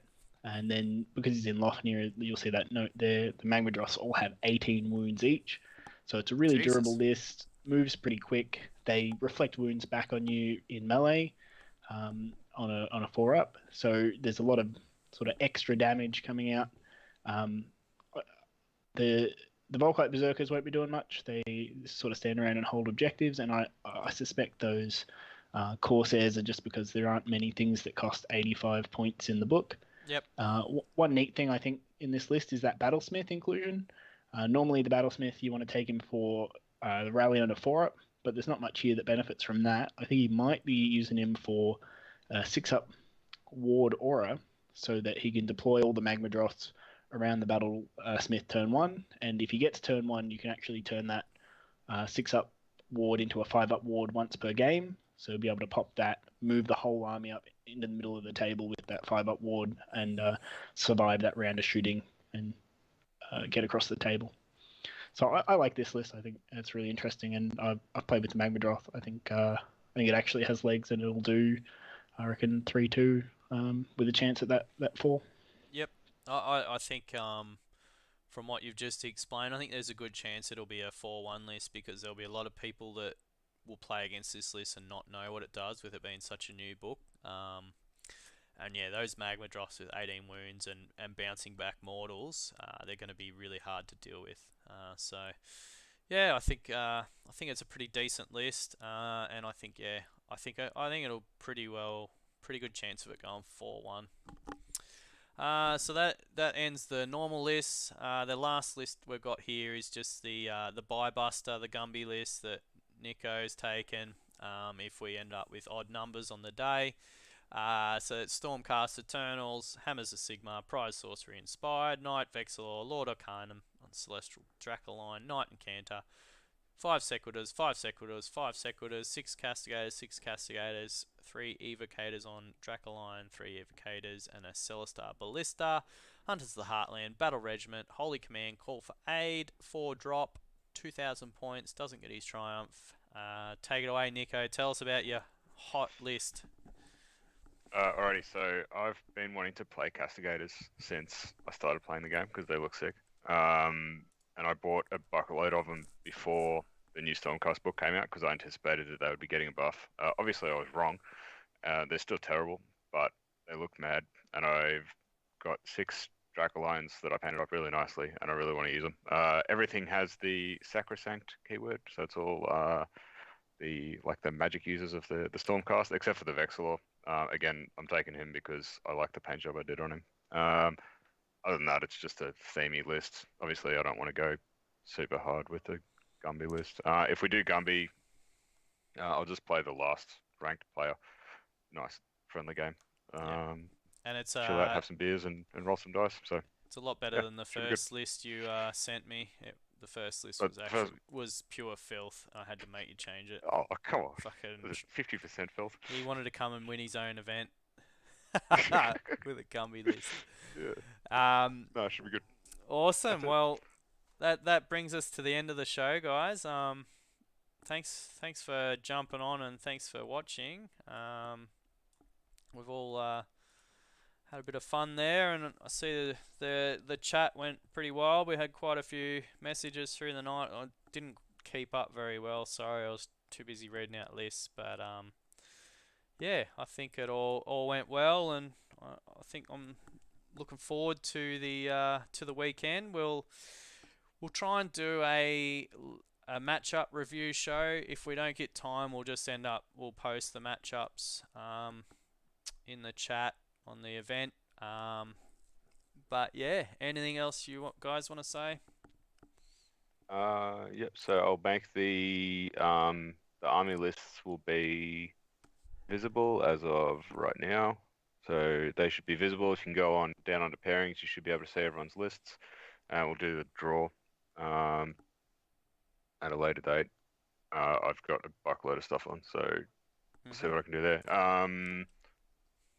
Just a thing with the rankings. So we're doing a meta breaker for a low rank list that performs really well. So if you've got a D or maybe a low C list, and you perform, maybe top third or top quarter, anyway, the highest ranking person from the D and C tier will get the meta breaker trophy, which is a great honor, of course. And then if you took a filth list but you perform bad, so if you're like an S or an A, and you drop all the way down, you're in the choke on your filth trophy, which was obviously a brilliant idea. So I've printed out some trophies the choke on your filth one is a turd on top of a poo emoji on top of a pillar. It looks pretty funny. I've done some texture paint on it. It looks like a real shit. So congratulations for whoever wins that.